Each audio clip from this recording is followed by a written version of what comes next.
There we go. All right, so we're going to start our show. And I was very fortunate to go to the biggest week 8 years ago with my son Lucas, and we met my brother Tom, who's a pretty well-known birder in the East Coast. He's author of the Warbler Guide, and so he's asked to speak at the biggest week every year and leads trips there as well as speaking. And we went 8 years ago, and I haven't had a chance to get back since. And all of a sudden, I freed up my schedule. Our former vice president, Tom Sliker, also was driving cross country to go to the biggest week. And I met up with Tom Sliker and my brother Tom, and we had a great time birding in Ohio. So let's see if this works. There we go. So this is a picture 8 years ago when Lucas was only 12. And there's my brother Tom on the left and yours truly on the right. We spent only 7 days there last time because Lucas had school and we had to get him back in school. And so this time I decided I was going to set aside 11 days. And I flew into Detroit because I was determined to see a Kirtland's warbler this year. And I was going to drive up to the breeding territory if necessary to see one. And so I gave myself time to do that. So here's a map of the biggest week. I'm hoping this will work here. Let's see. There we go. Let's go to, this thing is, does anyone know how to move this little bar out of the way? There we go. There we go.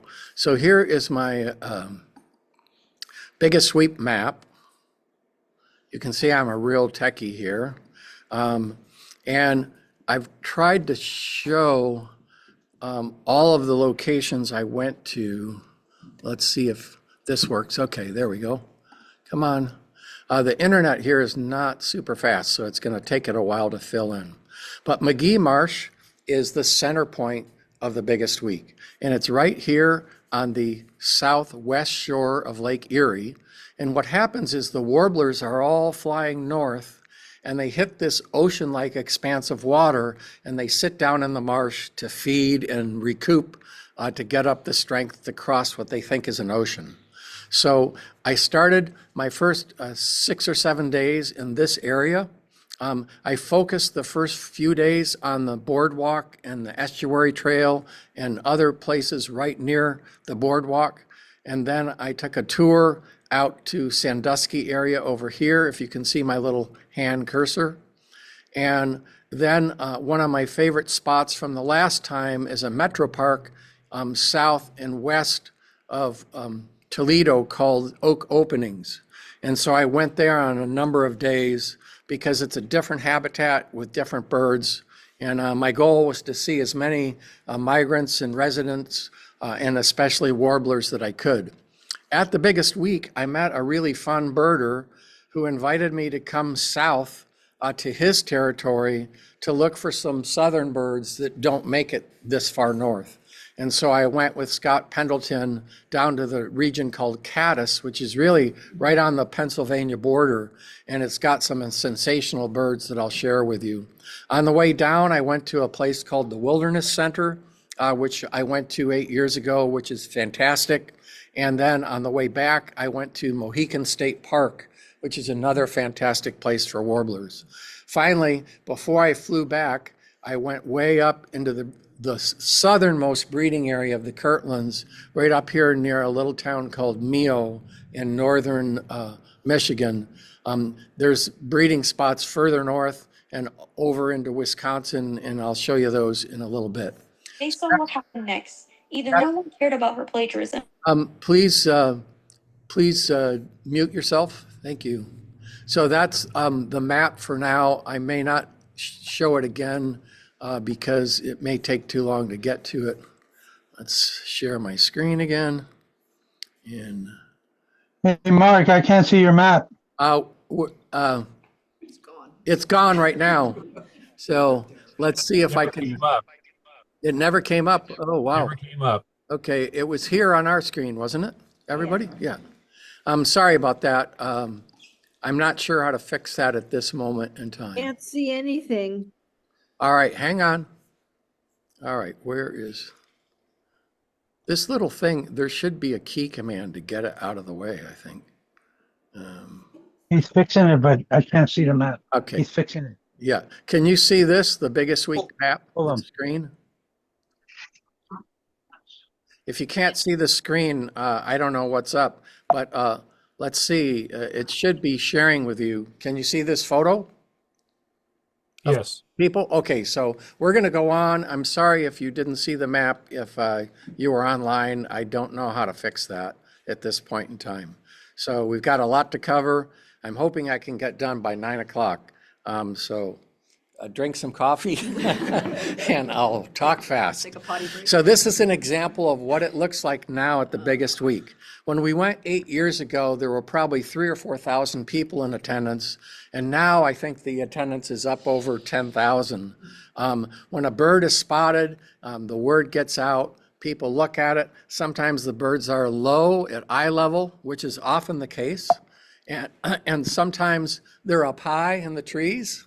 And sometimes it's a rarity. So when it's a rarity, it really gets packed.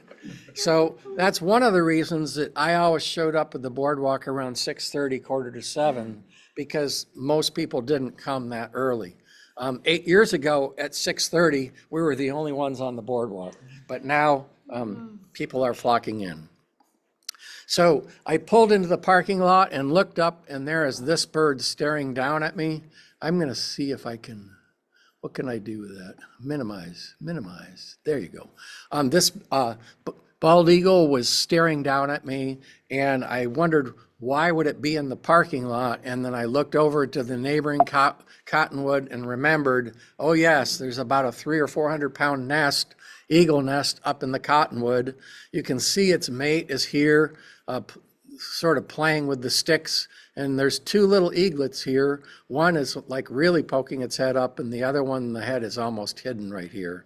But the other pair stood guard over the nest for quite a while. Oftentimes they just take flight into the sky. So virtually every day you would see bald eagles flying overhead. I think there were many more nests in the area, and therefore many more eagles were in view. So the very first bird I heard as I was starting to go on the boardwalk was this bird. Now, our audience can hear that, right? Can you hear it online? So it's, Yes, we can hear. perfect. You should be able to, because I fixed that part of the program. So this is a little prothonotary warbler. They are a southern warbler, and so this is sort of the northern extent of their range, and they literally nest in the boards of the boardwalk. So there were a lot of them flying around the boardwalk. And out west, they're very seldom here. So this is like a real treat to see a prothonotary warbler when you step out of the car. Obviously, lots of eastern species like this Baltimore oriole, a very, very whistly voice. Even more whistly than our Bullock's oriole. When it turns sideways, you see the extent of black on the head and the very large straight bill. Keep that in mind, because I'm going to try to give you field tips as we go on virtually every species to help you identify birds better.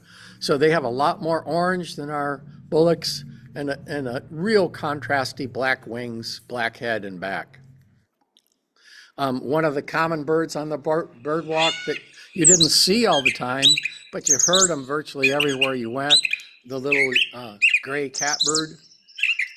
It actually sounds kind of like a cat and has a lot of different noise, almost like a thrasher. It flipped around, and the only real field mark on the gray catbird is under the tail and the vent is this sort of rusty patch, and the crown of the head is darker than all the rest of the gray on the bird. Otherwise, it's a nondescript gray bird with a remarkable voice. Northern cardinals were everywhere, males and females. The females were a lot more sneaky, so I didn't get too many pictures of those. Now, back east, there are no Brewer's blackbirds, but the counterpart is the common grackle. So common grackles were all over the boardwalk and in every marsh I went to. Notice their white eye is just like the brewer's blackbird. They actually have a longer tail than the brewer's because it's a grackle, but not as long as our boat-tailed grackle. Up in the trees, you could usually hear but not see this really fast song, kind of like a robin. And Paul Kellogg, who was one of my mentors, used to say, hey, it sounds like a robin in a hurry with a cold because it's scratchy. See if he calls again. I'll go back up and start it again. Sounds a lot like a robin, doesn't it? But it's much faster, much scratchier. It was on displaying at this particular moment in time, and this is a male, bright red all throughout the body, way down to the vent, with jet black wings and tail. Every once in a while, one would perch up and give you a nice view, but for the most part, you didn't see them, you just heard them. Here is the female scarlet tanager, completely different color, sort of a yellow-green throughout the body all the way down to the vent with sort of light brownish wings. Another common bird there is the rose-breasted grosbeak. Their song is almost identical to our black-headed grosbeak. The one difference is it's a little slower and the phrase is a little shorter than the black-headed often. In the field, it's really hard to tell their voice apart. But obviously, if you get to see the male, there's no doubt. They have this beautiful pink bill, this red triangle on the upper breast. Here's a female, completely different looking bird. They have really fine streaks down the flanks, a massive pink bill, and a large white supercilium. I never got a really good picture of a female on this trip. Tree swallows were everywhere there because we're in a marsh, and one of the cool features of this marsh is the water table's high, and so the trees don't tend to grow as tall, and a lot of them are decaying. So woodpeckers come in and dig out holes, and guess what? The tree swallows are cavity nesters, just like our bluebirds, and they find these holes, abandoned woodpecker nests, and they take them over. This one was vigilant, trying to look at me, that was snapping pictures of it. One of the woodpeckers that drills out these holes is the yellow-shafted flicker. It's actually the same species of flicker as the red-shafted flicker called the northern flicker, but there's a couple of really distinct differences. The first is, see the black mallard right here on the yellow-shafted? Well, on the red-shafted, the mallard's red.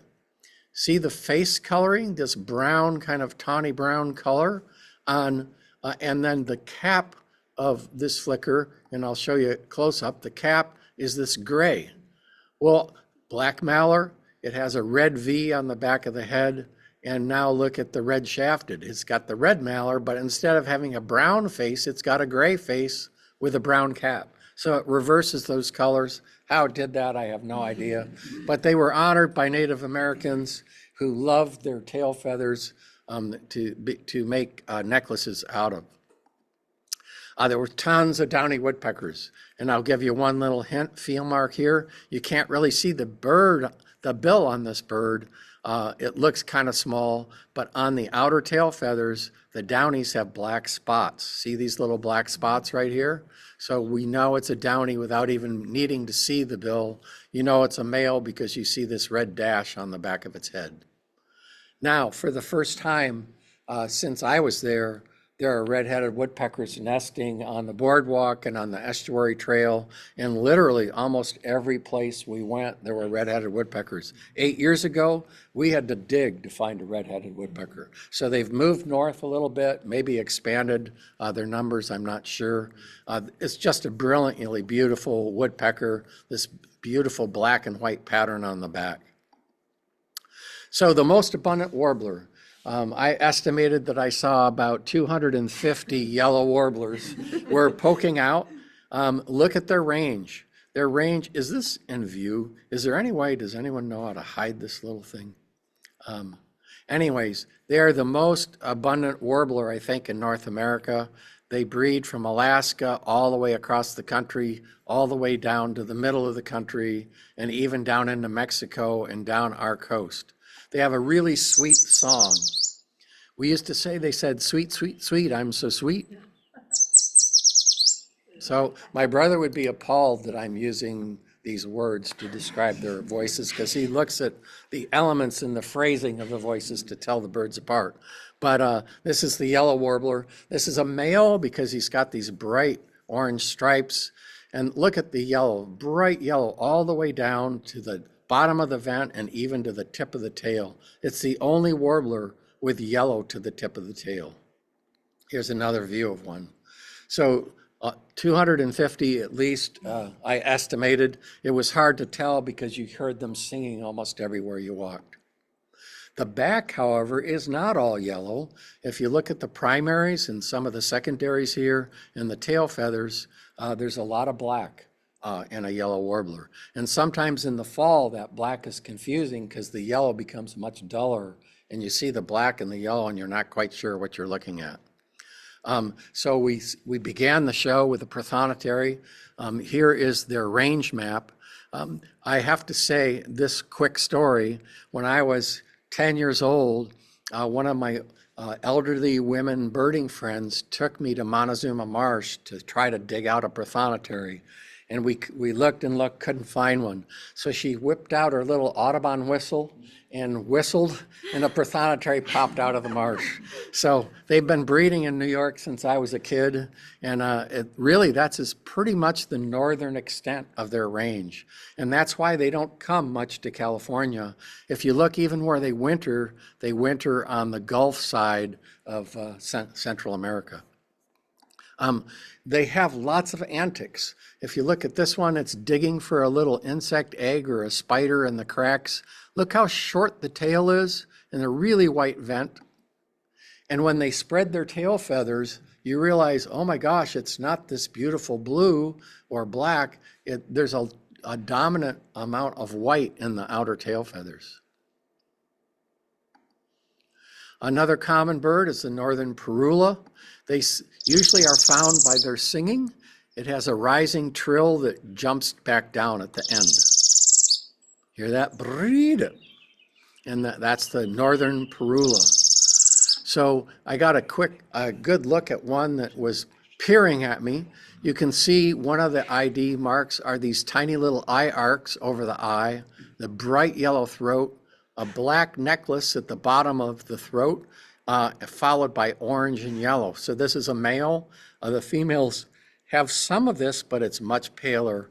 But from the bottom of the yellow to the tip of the tail, bright white. A very, very short, see how short their tail is, very short tail. A northern parula warbler.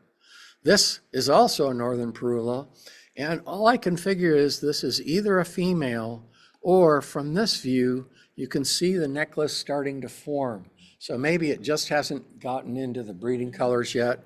You can see the wing bars are very short. That's another field mark. If he turns to the back, they have this orangey yellow patch on the back. It's the only warbler really with that orange patch. You can see how short the top wing bar is on the northern parula.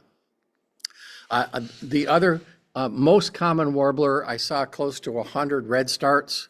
The problem with Mr. Redstart is they never stop moving. They're really hard to get a good photo of, and they're also deep in the brush.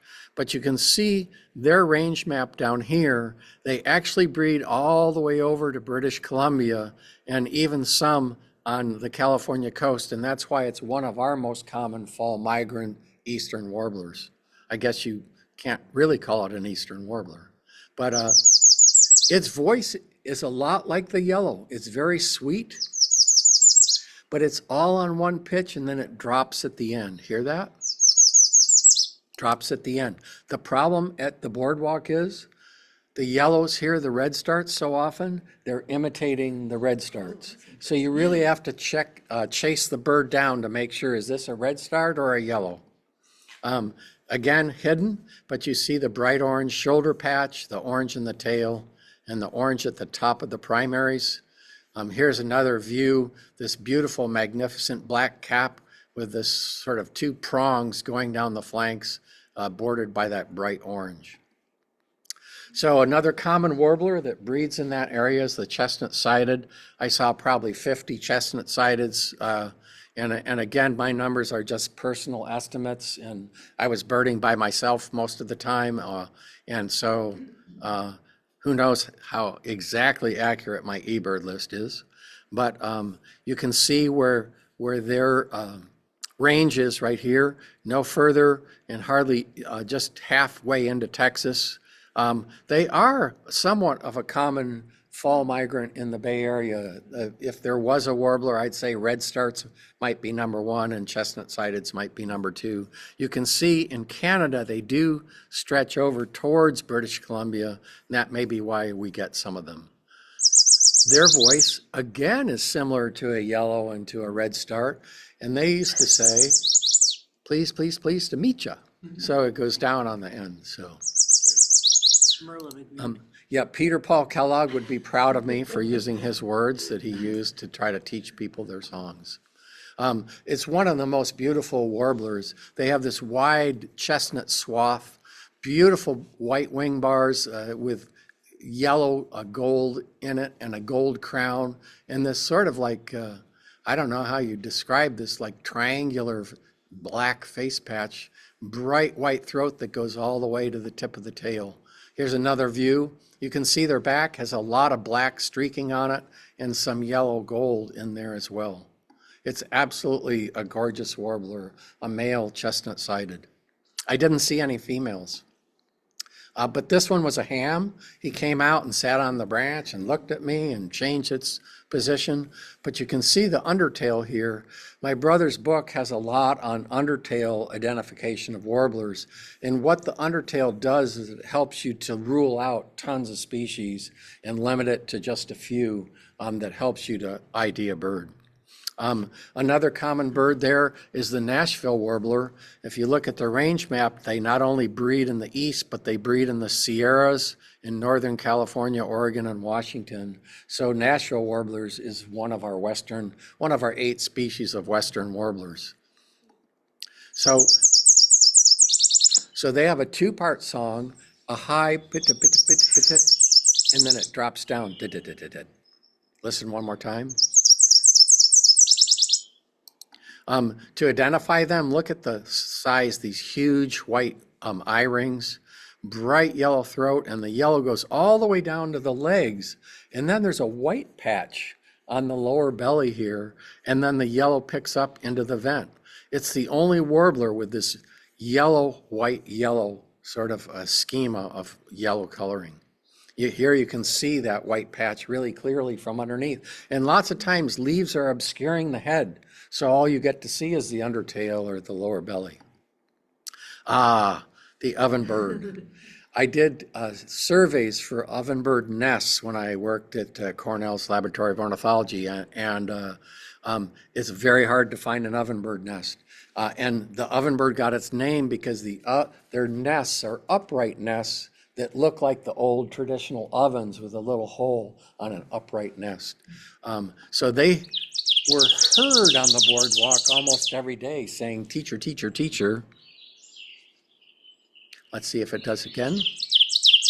It's a very penetrating, piercing call. It really eliminates every other bird. This year, I never saw one on the boardwalk. I heard them, but when I was there 8 years ago, we saw plenty, and I got this picture 8 years ago. You again see their territory goes almost out to British Columbia, and so we do get an occasional ovenbird coming down into Central America, migrating through our area. All right, I'm 2/3 of the way across the boardwalk, 2 miles away from the parking center and from the start of the estuary trail, which is a mile long. And I got word there was a Kirtland's warbler at the end of the estuary trail. So what do I do? Do I fight the crowds to get back to the entrance, or do I just finish the trail and go across the front? So I finished the trail and went across the front, and I'm running, well, I can't run anymore, but I'm walking pretty fast down the estuary trail. I come around the bend onto the levee, and there's this massive group right at the start of the trail, and I'm going, oh my God, it's here. It's right here. So I look and look and look at what they're looking at. A beautiful magnolia warbler, and this is like my totem, if I have a totem. When I was a kid, I was sitting on a creekside, and a little magnolia came down right next to me and sat next to me in this tree for like 20 minutes and sang and sang. So this is my totem. Probably the brightest yellow of almost any warbler, this massive black necklace, broad white wing bars in a white line that starts right at the eye and goes all the way down to the base of the neck with eye arcs again. So the magnolia warbler. So it sounds almost like a hooded warbler, so you can't get fooled by it. It was posing for me, all kinds of different poses. So I couldn't stop because it was, well, I couldn't go actually because it was, magnolias are usually hidden in the brush. So this one was like right in the open. So I stayed there for 10 minutes and photographed this little guy. And then I rushed on. Before I rushed on, I noticed the undertail of the magnolia is really diagnostic. They're only warbler with, first of all, a pretty long tail, but a very white vent in top of the tail and a really wide black tip. If you see from underneath just the tail of a bird and it's got a wide black tip, you know you have a magnolia. And oftentimes in the fall here, they're much drabber, and we see that black tip and we know we have a magnolia. So this is the eastern version of our Audubon's warbler, right? The myrtle warbler. Instead of having a yellow throat, they have this white throat that curves up the side of the cheek. They call this the smile. It's got these two sort of shoulder patches, really on the chest, wing bars.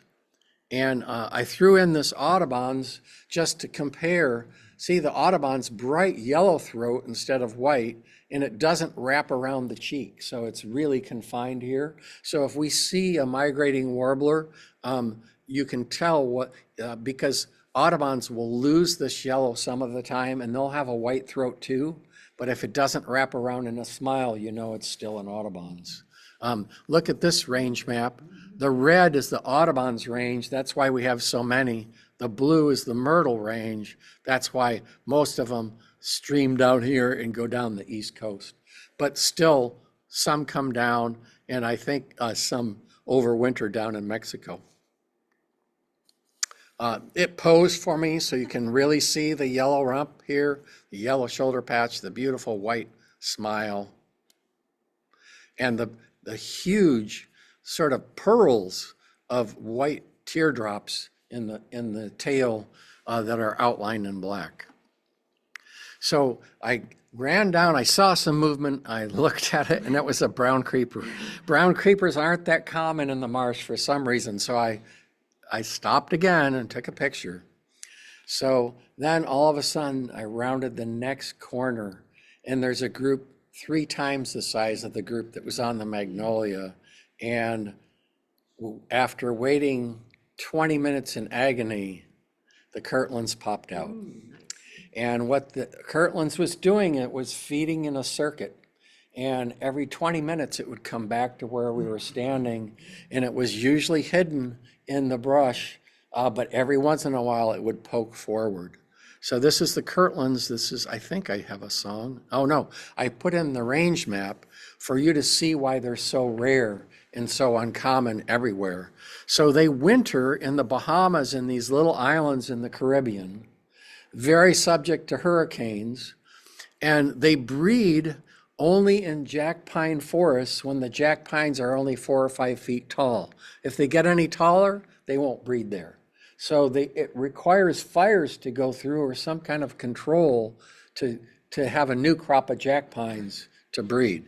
So this is the area where I went and saw some at the end of the trip, but they breed in upper Michigan and all the way into Wisconsin and maybe even the edge of, is the next state Montana, I think? Minnesota. Minnesota. There you go. So a couple of field marks, sorry. My fifth grade geography is eluding me. Really, again, a bright yellow throat, okay, makes sense. When they turn, they've got these beautiful white eye arcs, and you can see the black streaking down the flanks. And when they turn, you can really see the black streaking. This one, look, it's banded. Okay, and I'm going to tell you a story about that in a minute. But their back is equally beautiful. It's got these beautiful black streaks on a sort of a blue-gray back. Just a gorgeous bird. This one was doing antics at this point. I took note of the bands, and when I was up in the breeding territory, I met the person who actually banded this bird. So she was excited that I had photos, and I sent them to her. So a white vent and sort of gray and white in the tail. Kirtland's warbler. On the range map, it said they estimated 1,000 species, 1,000 individuals, and then when they took a census, they only could find 400. So that's how low they got. But because of the Environmental Protection Act, they were able to improve their habitat and buy more habitat. And now there's up to 4,000 Kirtland's warblers. Sorry, I forgot to read that part.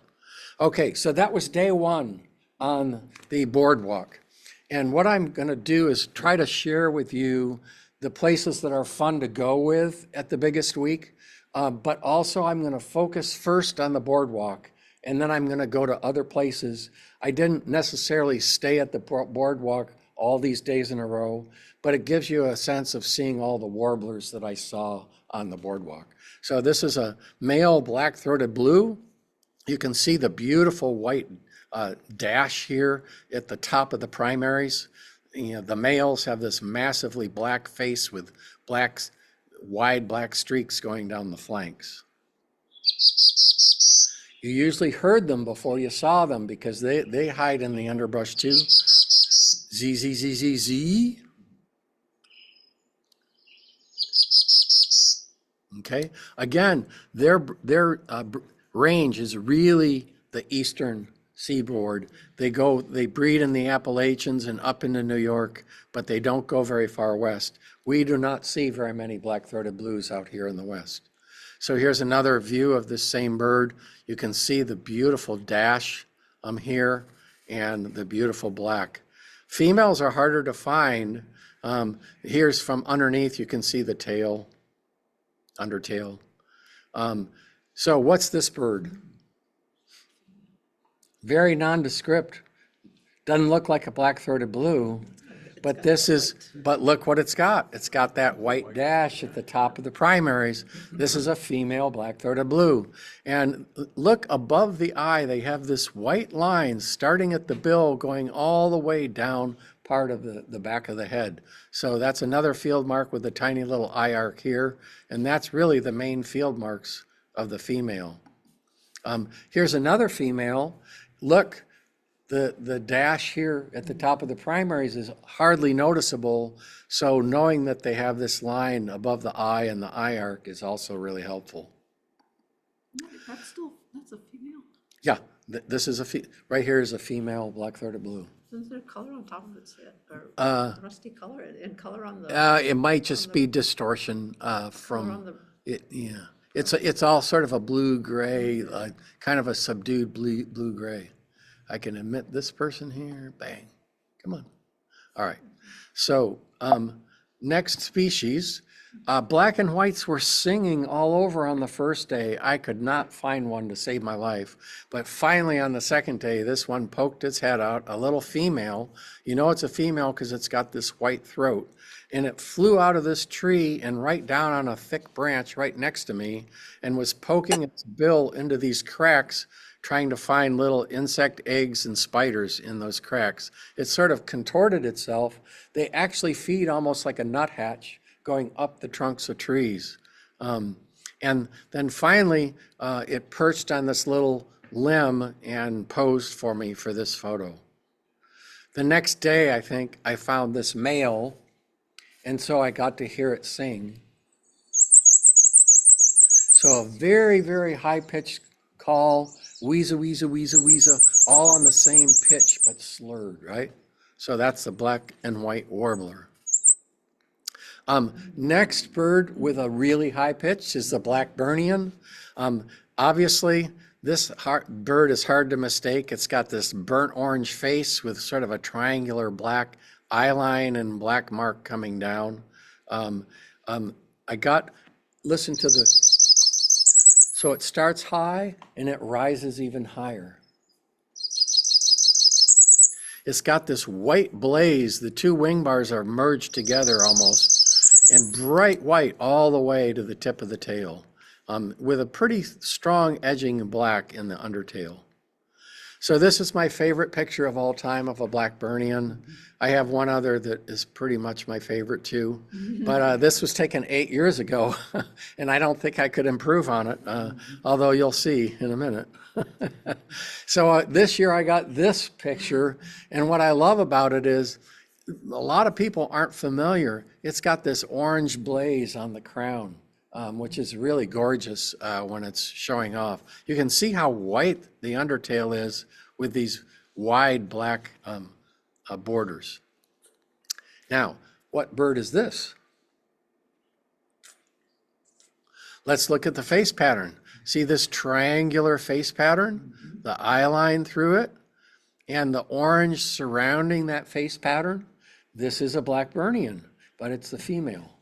So a really subdued version, if you look at the male, see that triangular pattern, the eye line making a triangle here, all bordered in orange for the most part. Here's the female. Their wing bars are not really merged together, white all the way down the tail, but sort of grayer, more subdued edgings.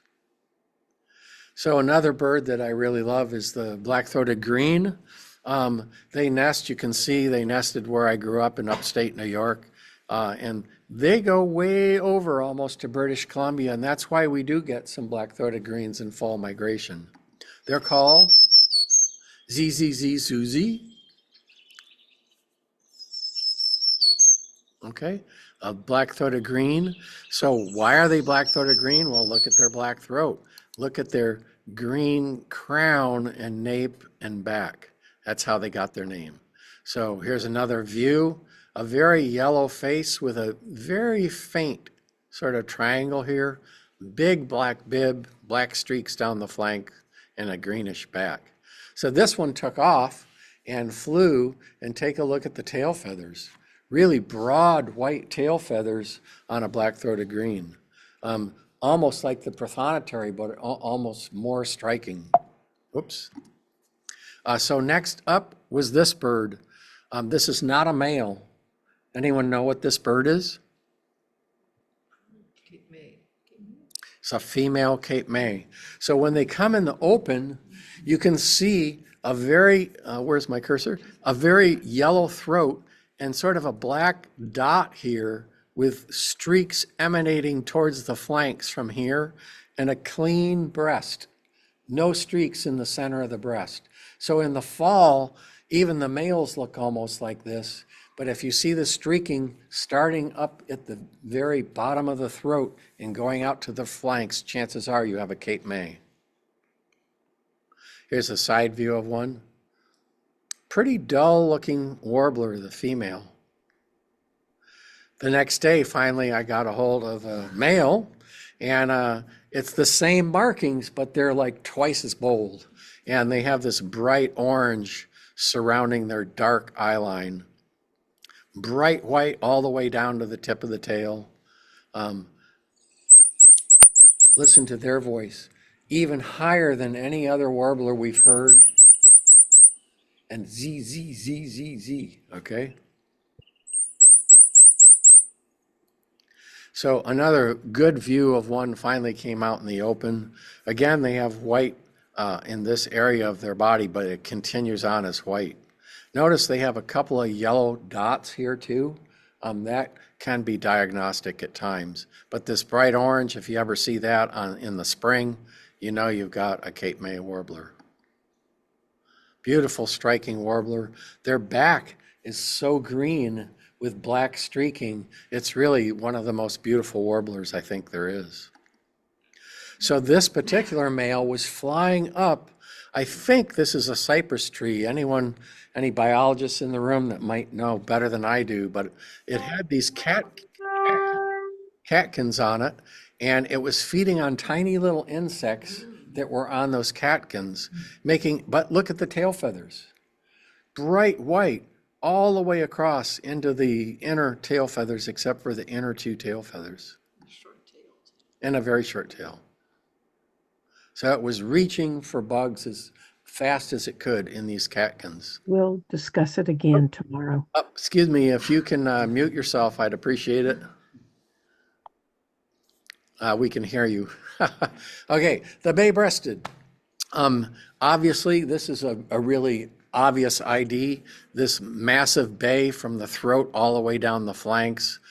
Beautiful bright wing bars, and even the males have this bay on the head. Look at their range, again, eastern US. So we don't get very many bay-breasted. It's out in California.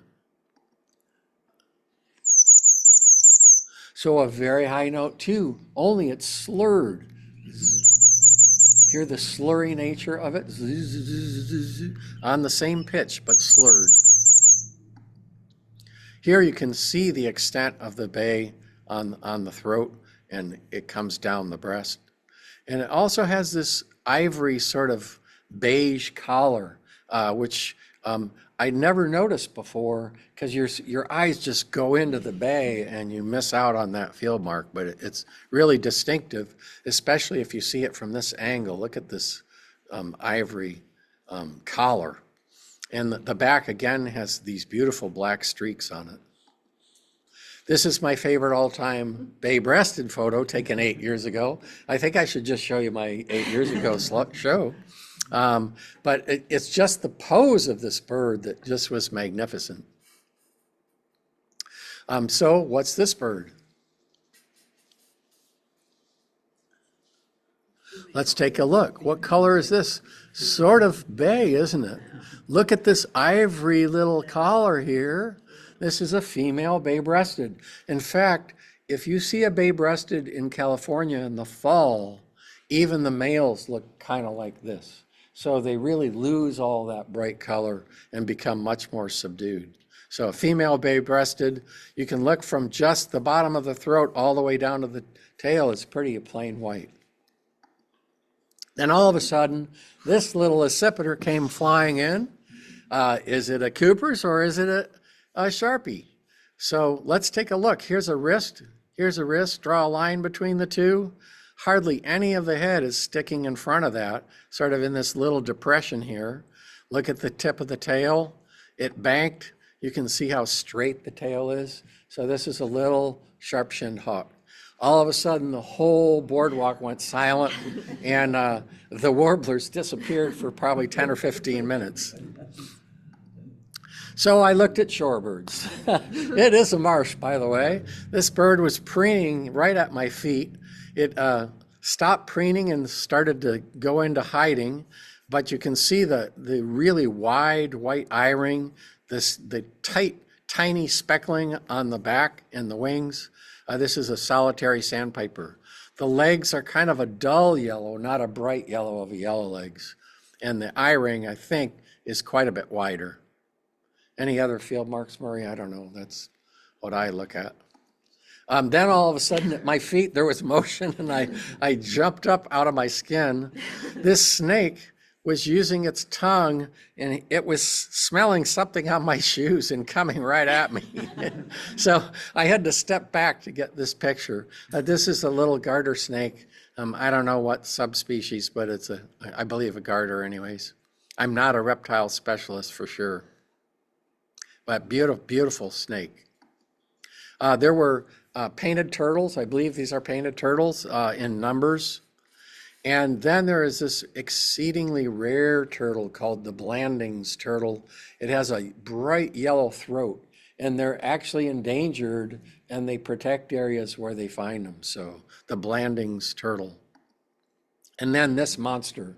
This guy probably weighed 200 or 300 pounds. This is a snapping turtle, and you don't want to go wading in that water because you might lose some toes or maybe even an ankle. Under the boardwalk and in the detritus that's there, lots of white-throated sparrows. That's sort of the eastern version of the white crown that we have. But occasionally there was a white crown there as well. House wrens singing all over the place, not always in view. So I snapped this picture when I could. And then all of a sudden, this movement caught my eye. I've never seen this snake before, but take a look at close-up of the head. Bright red orange with massive black spots. This snake was over 6 feet long, and it was probably a diameter of at least 2 inches. And I don't particularly love snakes, and it's called a fox snake. And I'd never seen one before. It's the first one I've ever seen. One came right on the estuary trail and like freaked out half the birders that were there. It almost looked like they're related to gopher snakes. I mean, Yeah, they yeah, have the yeah, same pattern. yeah. So I spent 2 or 3 days on the boardwalk every single day. And then I said, I want to try something different for a day. So I went on one of the tours they had. It's the only tour I went on. And I'll tell you why in a minute. But we went further east to Pipe Creek and a place called Sheldon Marsh. And I enjoyed both of these places a lot, and the group was really fun. But take a look. This is my view of a Blackburnian right here and a Nashville right here. Even cropping the picture as much as I could, this is as close as I could get to the Nashville and the Blackburnian. The leaves were hiding all these birds, and they were way up 60, 70 feet tall in these trees. All of a sudden, you appreciate the wonder of Magee Marsh, where the trees are stunted and only 10 or 15 feet tall. There are some taller trees, but most of them are pretty short. There was a bay-breasted that poked its head out finally 60 feet up. There was a chestnut-sided that came out on a bare branch, so I got its photo. And then a bird I'd been hearing every day on the boardwalk, but could never, ever see because they were hiding in the willows, is this little warbler. Now look at the bill. See how thin that bill is? Got to be a warbler, right? Can't be a vireo. Look at the color of the head, sort of blue-gray. Look at the color of the back, green, bright white, almost no tail visible.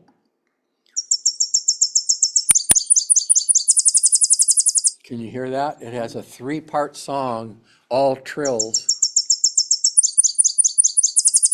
So the middle one is slower. This is the Tennessee warbler. So when this one came a little closer, I got a good look at the eye line, a good look at the supercilium here. You can see the green on the back, and another view of it, seeing the eye line and how green the back is. And look, this is the vent. It ends right here. Look how short the tail is on a Tennessee warbler. So it was kind of yellowish, creamy up here, but bright white vent. That's the main field mark. If you ever get a bird that's got a little yellow on the breast, but bright white vent, you probably have a Tennessee with a short tail.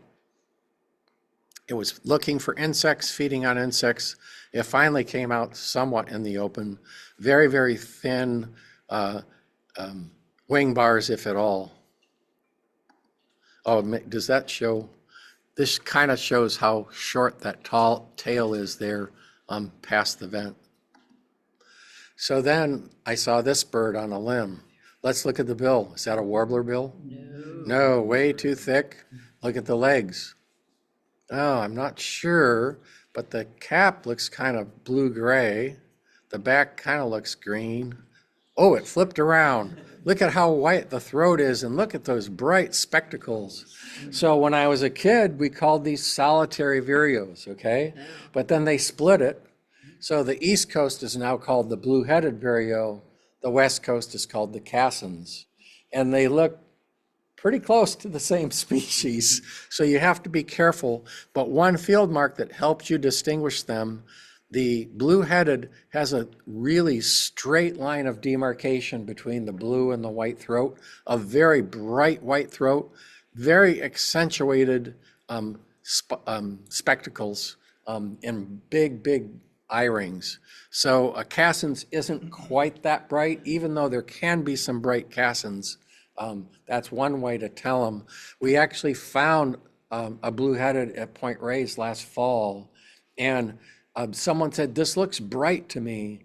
And I looked at it, and when I saw that white throat and the straight lines demarcating the blue-gray from the white, I knew that we had a blue-headed. So red-headed woodpeckers at Pipe Creek everywhere you went.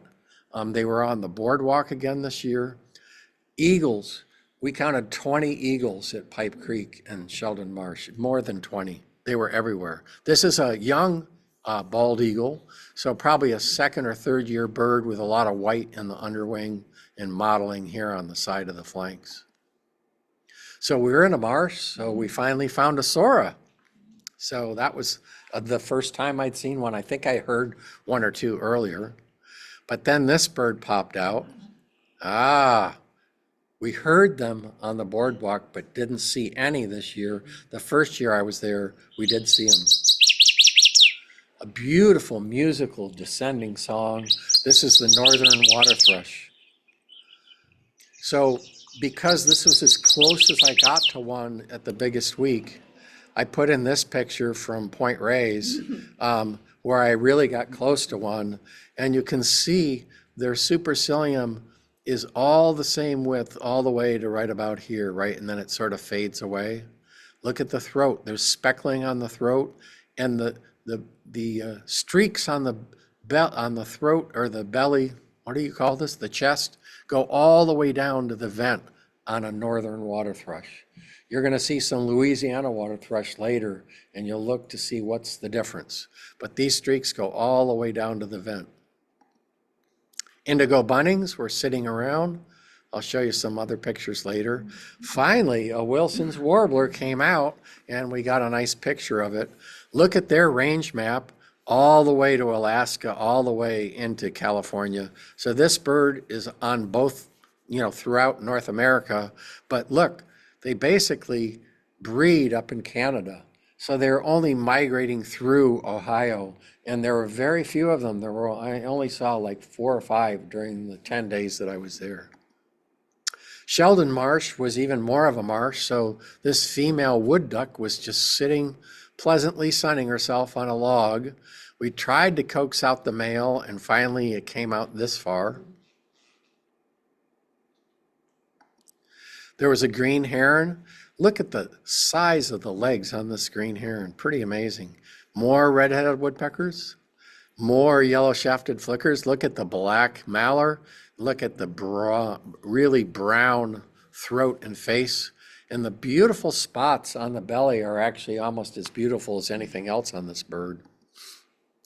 My closest, most endearing look at a blue jay.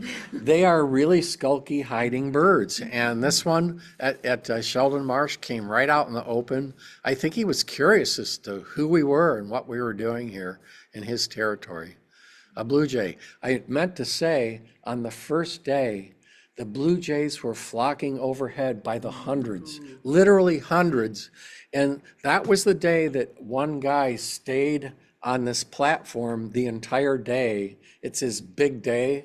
And in the flock of blue jays, he picked out a yellow-billed magpie.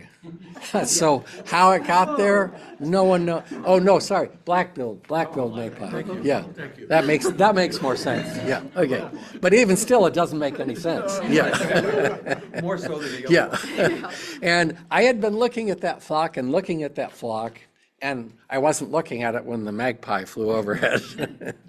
Lots of scarlet tanagers skulking in the leaves. Look at how black their wings are. A bay-breasted, a little closer in Sheldon Marsh than at Pipe Creek. And finally, the bird of the day. This is a little eastern screech owl, and listen to how its song is different than our screech owl. It's got a whinny.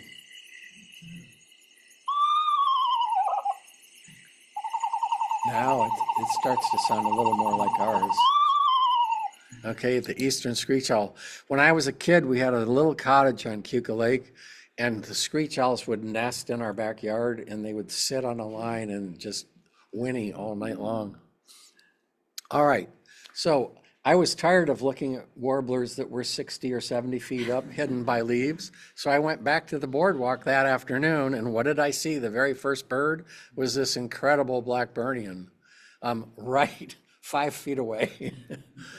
So one of the reasons to go to the boardwalk and fight the crowds. This is a common yellowthroat. They were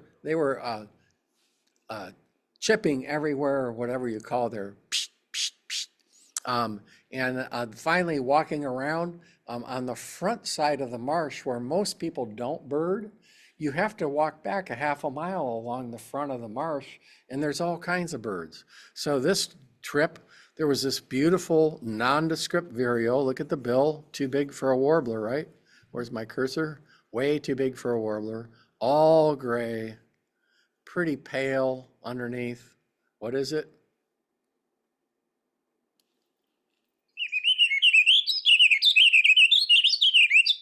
A warbling vireo, right? So in the east, the warbling song goes on and on and on. Here it's kind of truncated. So a slightly different song, but still a warbling vireo. I walked like 10 feet and this vireo was poking through. Look at the bill, gotta be a vireo with that bill. Look at the eye line, much darker than the warbling. Look at the outline to the crown, really black, back, nice and green. This is the red-eyed vireo. So listen to its song. It's a 2-note phrase. Beep, beep. It's pretty fast and very different from a warbling vireo. And we're going to compare it to some others. Oh, here's the solitaire, or the blue-headed. Listen to its song. Faster or slower than the red-eye? Slower. And also it goes through a wider pitch range. So slightly different than a red-eyed.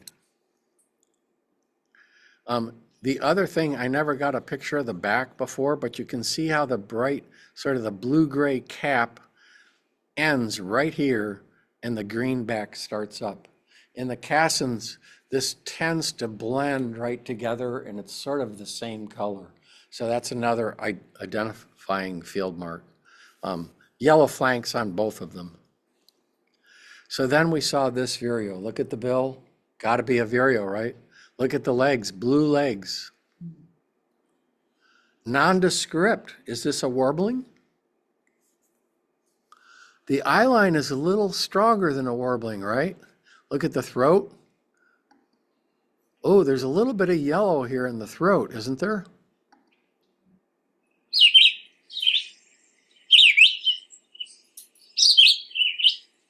Just as slow as the solitary, isn't it? Or maybe even slower, but not quite as high a range in the notes. Wow, this one really had a yellow throat. The Philadelphia vireo, Philadelphia. And look, so they look a lot like a warbling vireo, but if they've got yellow here and sort of, a lot of them have bright yellow down the flanks, you know that you have a Philly rather than a warbling. Warbling will never have this yellow of the throat. And the eye line is much more penetrating. Well, some warbling can have a stronger eye line, but some of these had a lot of yellow. I took more pictures of it because we never see them very often. So a flycatcher, okay, a whole nother family to look at. So look at the buffy wing bars. Almost you can't see the eye ring, right?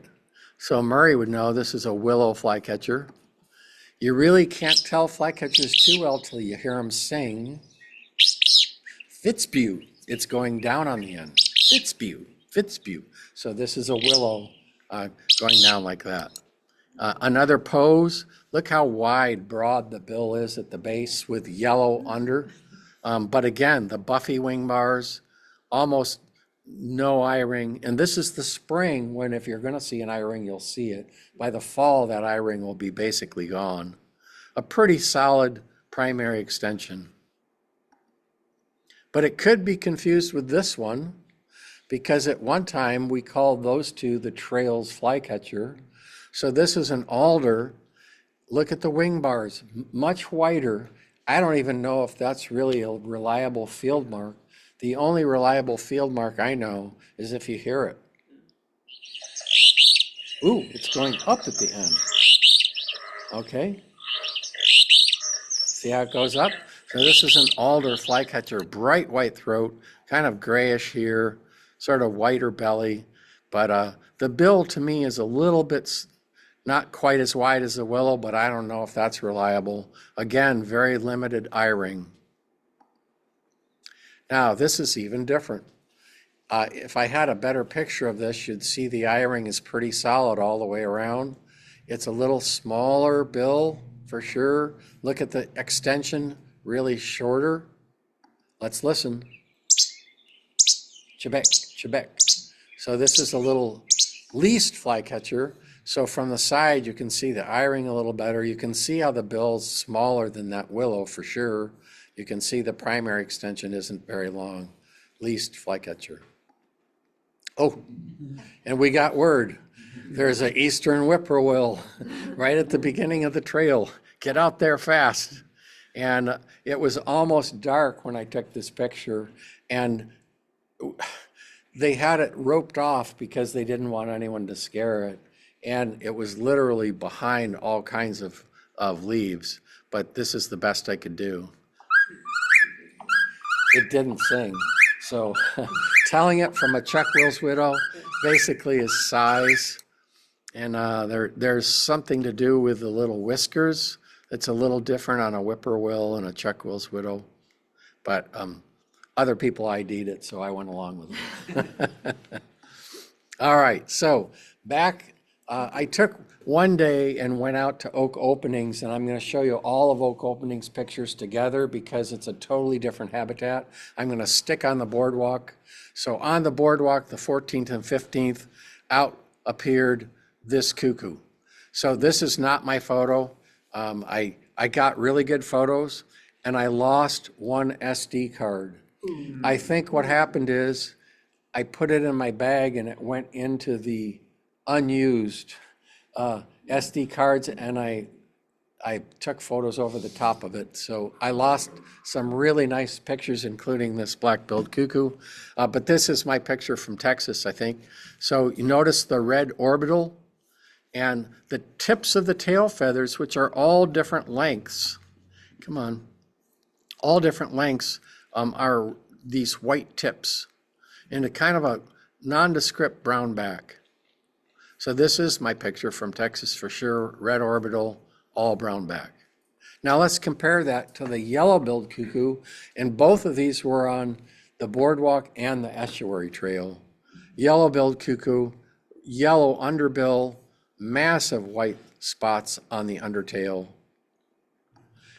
And here's another view. You can see how yellow that lower mandible is and how massive the spots are. And if you get to look at the side, you can see it's got this rusty primaries at the top of the primaries. So the next warbler that I came in contact with was peering out through the grapevines. Notice they breed way over to here, but they're not common in California. Lucas found one of these yesterday in Humboldt, a Canada warbler. He was thrilled. So this is my second favorite warbler just because of the yellow and the beautiful necklace, the white eye ring. When it pokes out, you can see this beautiful necklace and the eye ring. It's not as substantial of streaking as on the magnolia, but it's still pretty substantial. You can see this yellow eye line here goes right to the eye ring, and this portion of the eye ring is actually yellow when you get to see it. It's pretty interesting that it bleeds over into the eye ring, or maybe it was just feathers covering up the white eye ring, I don't know. But you can see the yellow here too. See that yellow? Yeah, in the grapes. So this was on the boardwalk, and it was the first one. This was on day 6 for me. So I was thrilled to find a Canada warbler. And then I walked out on the estuary trail, and what did I find out there? Another Canada warbler. So this is true of the boardwalk, is you might wait days and then a wave of warblers will come through and it'll have a different proportion of species. And so the Canadas sort of came in on day 4 or 5.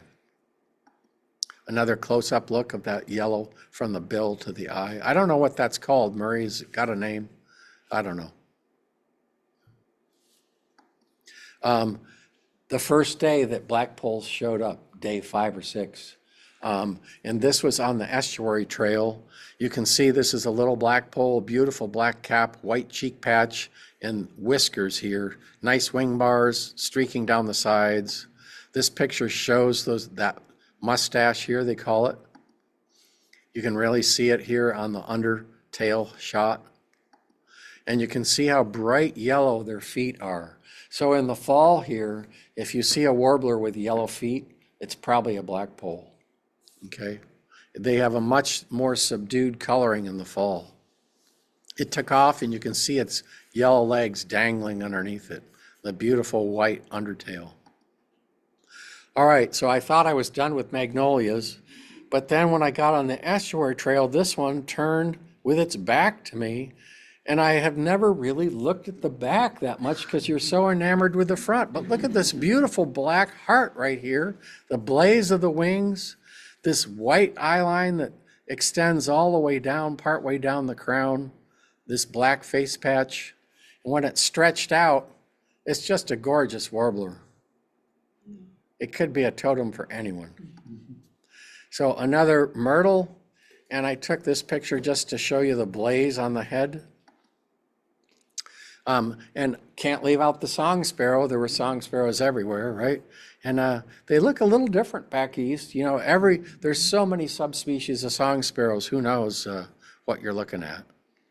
So one of the best pictures of a black burnian I got this time around, I thought, was this one, just because of the way it's posing in the cypress tree or some kind of a redwood. I don't know. Does anyone know that tree? Yeah, I think it's like a Chinese redwood or a cypress of some kind. Anyways, so I brought this picture back because I've never looked at the back of a black burnian that carefully either. Look at these white handles on it. I've never seen those before. So it's like really spending time with a bird and taking really good looks at it is really beneficial and really heartwarming. Lots of red-headed woodpeckers, posing, all different poses. They actually had a nest hole on the estuary trail. And then I found the bird of the week. This is a western warbler that's actually an eastern warbler too. They're the first warbler to arrive here in the West and start singing. The little orange-crowned warbler. This was the only one seen the week that I was there that I was aware of, and I found it. Can you believe that? I saw a movement. I go, what is that? And I couldn't identify it at first because it was hidden, and it had these thick, blurry streaks on the breast. And I'm going, what am I looking at? I finally got another birder on it, and then finally when it came out and we saw it, we knew it was an orange crown, and 2 or 3 people saw it, and then it was gone. And I took a group of Amish kids out there to try to find it, and they were beating through the bushes trying to find it. They could not find it. I had a lot of fun. The Amish are really into birding, and family groups would come, or groups of teenage boys would come, and I used to go and kid with them and take them around, and we had a blast. They invited me down to their home, but it was so far south, I just didn't have the time to get there, but maybe next time. So do I dare show you this map? I'm not going to, because it might not be hard to get back here. But basically, I'm going to go to the places right around the boardwalk, because every day by about 3 o'clock, I got tired of the crowds and tired of the boardwalk, so I would go on these mini trips, like a couple miles here and there. So the first trip I took was called the Ottawa Auto Loop. It's literally like a mile down the road from the boardwalk. So the Ottawa Boardwalk, unfortunately, it was the middle of the afternoon, so it wasn't too lively. But this eastern kingbird posed for me, and then it spread its tail. Look at how beautiful the white edgings on this tail is. And then purple martins were flying everywhere in the sky. This is a male. Here comes a female. Not as purple. White pelicans flew overhead. Now look at their range map. They shouldn't be here, but they winter in Florida. So some strays go north and probably go through this part, because these weren't the only ones I saw. The male has an egg tooth right here, with it accompanied by the female. A pair of sandhill cranes. I didn't realize sandhill cranes breed all the way to the East Coast. I thought they were a Western species. I never saw one as a kid, but look at their range map now. I don't know if they've expanded or what, but they winter in Florida, so they migrate right up through this area. And on the auto tour, besides looking at this beautiful pair flying overhead, I found this pair with two young. You can see one young right here, and there's another one. See that brown spot? And I didn't know this before, but the young cranes are called colts. So those are two little colts. The day two, so that was day one at 3 in the afternoon. I did the tour. On day two, I went to the Black Swamp Visitor Center that's right at the beginning of the road that goes to the boardwalk, and they have beautiful trails, catbirds. This is one of my best views of a redstart. And then this new warbler. What's this? You know this? Look at the red cap, the yellow on the rump, yellow in the vent, yellow throat. This is a palm warbler. So believe it or not, the coloration on this bird is a western palm warbler, because the easterns have bright yellow down the whole belly. Whether or not this is an eastern or western, I don't know for sure, because the color varies quite a bit. But with as much white as there is on this bird in the belly, I think it might be a western. And then it finally posed on a branch for me, but the sun was shining right at me, so didn't get a great photo. They have purple martin boxes to preserve the martins that look almost like a fort, or like a, I don't know what, it's this white jug. And I think no other birds can get in there, or they can sit on that perch and they can defend their nest. But these are purple martin boxes. Here's a pair right here. They had feeders for blackbirds. And at my feet was this little guy. The head is down here. You can't really see it too well, but 8 years ago we saw one out in the woods. Look at the kind of the subdued bands on this. It's this big around, guys. Okay? This is a common water snake. Really not that common, but I guess they're common enough. So that same day, after going to the visitor center there, I went to Howard Marsh, which is another mile down the road, and it actually extends out. It's called a metro park, and these canals come into it that has this little pond, and it's one of the best places there for shorebirds. So I'm crossing the bridge by the water area, and this two young barn swallows were sitting on the mud at my feet, and they were begging for food, and finally this parent came in to try to feed them. There was a black-necked stilt. Now let's take a look at their range. They should not be in Ohio, so this was considered a rarity. I almost didn't take its picture, and then I decided I better, because it's considered rarity for back there. So black-necked stilt. Look at their breeding pattern. It's like really irregular here, all over sort of the Midwest to the west. This flock of Dunlin flew in. You can see their black little breeding bellies. And they lit, come on now, what's happening? Let's see. Okay. they lit right in front of me. You can see their really decurved bill. See that long, thin, decurved bill? So I got a close-up of one. These birds are only slightly bigger than a peep. They're considered peeps. They're probably 7 or 8 inches, whereas a peep is like 6 inches. But they have this really long bill, a beautiful reddish back with black centers on the coverts. And of course, in the breeding plumage, they have this black belly, a Dunlin. Whoops, somebody else is trying to get in. Okay, so here they are flying away. 8 years ago, please mute yourself. Thank you. 8 years ago, we had this flock of American golden plovers, and there were none to be found this year. And one guy might have found one here on one day, but I didn't have time to get there to see it. But this was a flock of like 30 American golden plovers. This gull flew over, and my brother said, "Get a picture of that gull," because otherwise I would have dismissed it.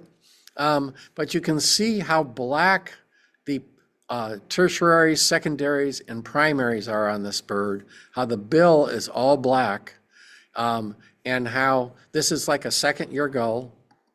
And if it were a herring, which is common there, it would have a bicolored bill, and it would have this really white section of the inner primaries. So this was not a herring gull. This was a lesser blackback that showed up. So we had a lot of these in Florida last winter because they winter there. And so I was pretty familiar with it once someone alerted me to the fact that I should take a picture of it. Terns came flying in. Most of them were common terns. There were some foresters in the mix. They lit on these little sticks and preened. This one was about ready to dive, but you know this is a common because see how gray the belly is on this? See how bright red the bill is? And on the edge of the forked tail is this black line. And a common tern is the only tern of this size group that has that black line. Then all of a sudden a tree swallow was hovering over the grass. I'm going, what is that tree swallow doing? I started taking its picture, and then I looked down below, and 2 males, I think, were having their way with a female. They're in the grass right in front of me. And then one of them got too tired and came up and sat on the bridge. So you can see how beautiful their turquoise head is and their blue back and their beautiful brown primaries. It's a gorgeous, gorgeous bird. 8 years ago, there were bobolinks right next to the American golden plovers. None to be found this time. So Tom Sliker actually left a day early to go search for bobolinks. And when I went down south, my guy promised me we would find bobolinks. So we'll show you that in a second. But bobolinks, their range stops right here in the Midwest. But in the last few years, we've had breeding bobolinks in Modoc County of Northern California. Not always easy to find, mind you. So day 2, I went to meet my brother for dinner and Tom for dinner at Mommy Lodge, which is sort of the conference center. It's about 10 miles west of the Boardwalk.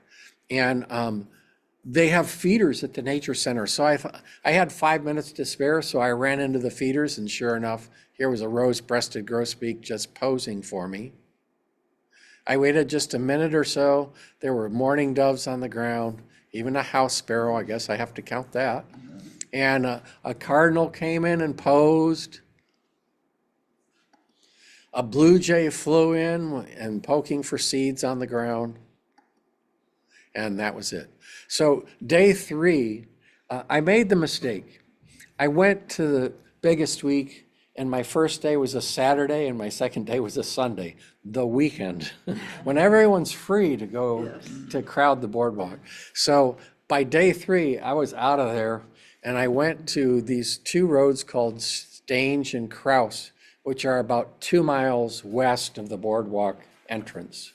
And literally on the back side of the Ottawa Auto Loop. They're right next door to it. In fact, you can escape the Auto Loop if you're on the Auto Loop and there's 20 cars in front of you that are going like slower than you want to go, there's an escape route out on the crossroad. So it's just west of the auto loop. Well, I get there, and this little bird is singing from this screen that was protecting one of the young fruit trees. Chipping sparrow. It flew up into another fruit tree, I think, and then posed for me. Then along the side of the road was this bird, and this was the only time I saw this bird at even close, and it would not turn around to save my life. A brown thrasher. But they have a great voice and a repertoire of songs unlike none other. On the bright yellow eye and reddish brown all the way to the tip of the tail. Then this bird was singing away. So this is an eastern sparrow, almost never seen in California. Lucas actually found one in Humboldt a couple of years back, and people came flocking in.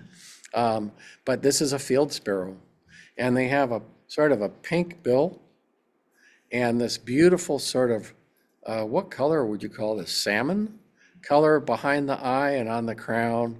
Beautiful rusty color on the back with black centers of the coverts. You can see the pink bill there, a nice eye ring. Otherwise, a pretty plain breast, field sparrow. Then I saw a pair of indigo buntings, and they were having fun. So the male was singing away, and their song is really in couplets. Hear how it's in pairs? One more time?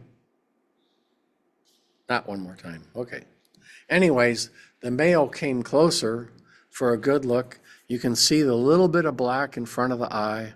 Otherwise, they're really indigo blue over most of their body, except for on some of their wings and tail, the indigo bunting. Then it came and perched on a reed literally 10 feet from my camera. So this is the best picture ever of an indigo bunting for me. A goldfinch did not want to be forgotten and was eating little grass seeds. And then a red-winged blackbird flew in to this sapling right next to me and decided to sing. And when it sang, it put those epaulets, it just pushed them right up to try to attract a female, I guess. It blew them up almost like a balloon. Look at its tail all spread. There were rough-winged swallows that came into sort of this gravel part that was there. And I don't know if they were feeding on insects there or resting or picking up gravel. I'm not sure which. And then this little bird started singing. Ooh, sounds almost like a chipping sparrow, huh? Only a little slower and a little tangier. This is when it turns and looks. You can see the white malar and the black mustache and the eye line and a pretty clear breast with sort of smudgy streakings, the swamp sparrow. So if we look at their range map here, you can see they're mostly an eastern bird, but they do winter down our coast. So College all the time. you can find them. You can find them in Napa. You can find them more in Marin on the coast than you can here, but they are there. So swamp sparrow. So then at the Crouse Road is probably a half-mile road. That's it. But it's lined with all these alders and willows and was just rich for these birds that were here. And at the junction with Crouse, there is this thicket, a tiny little thicket. So all of a sudden I turn and I saw movement in the thicket, and this little yellow warbler was in there, and it popped out. So I had to take a picture because it was so pretty on that limb. And then within 10 seconds, this bird popped out of this thicket, a Baltimore oriole. It came out even further and showed me how beautiful, big, and straight its bill is. About 20 seconds later, the female came out and popped out. And this thicket is smaller than this room. And I'm going like, this is nuts. So 20 seconds later, this bird popped out.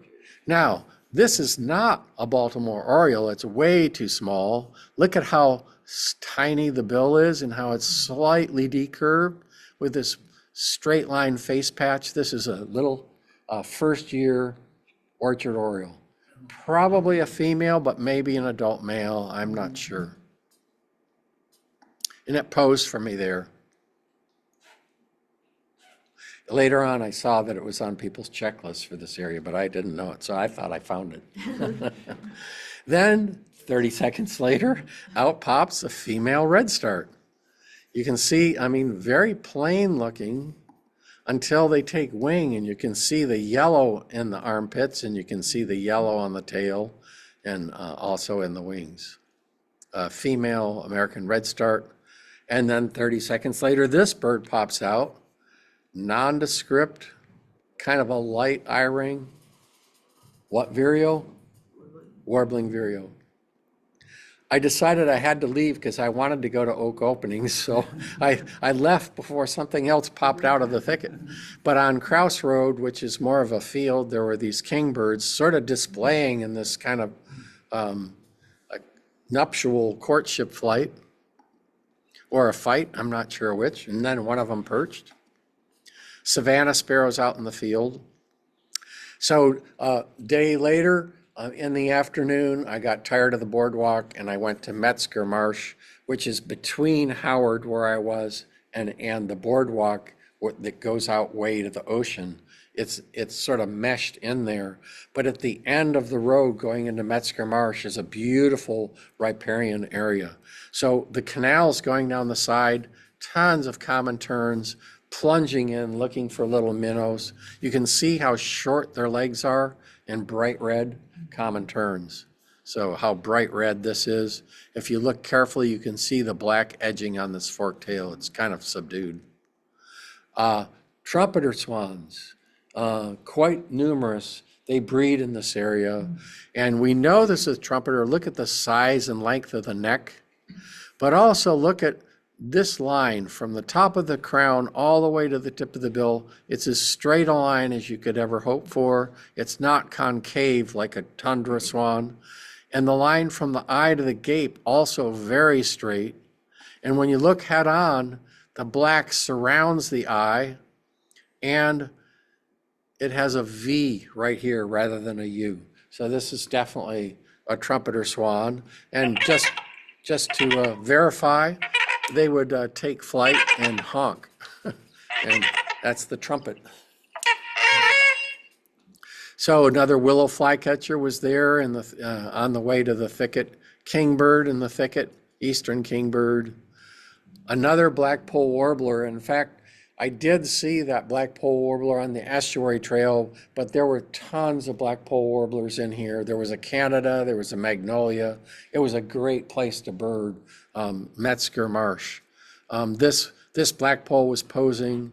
I saw these beautiful black streaks on the back that I hadn't noticed as much. And now, what's this bird? Streaking down the flanks, white throat all the way to the tip of the tail, edgings here. This is a female blackpoll.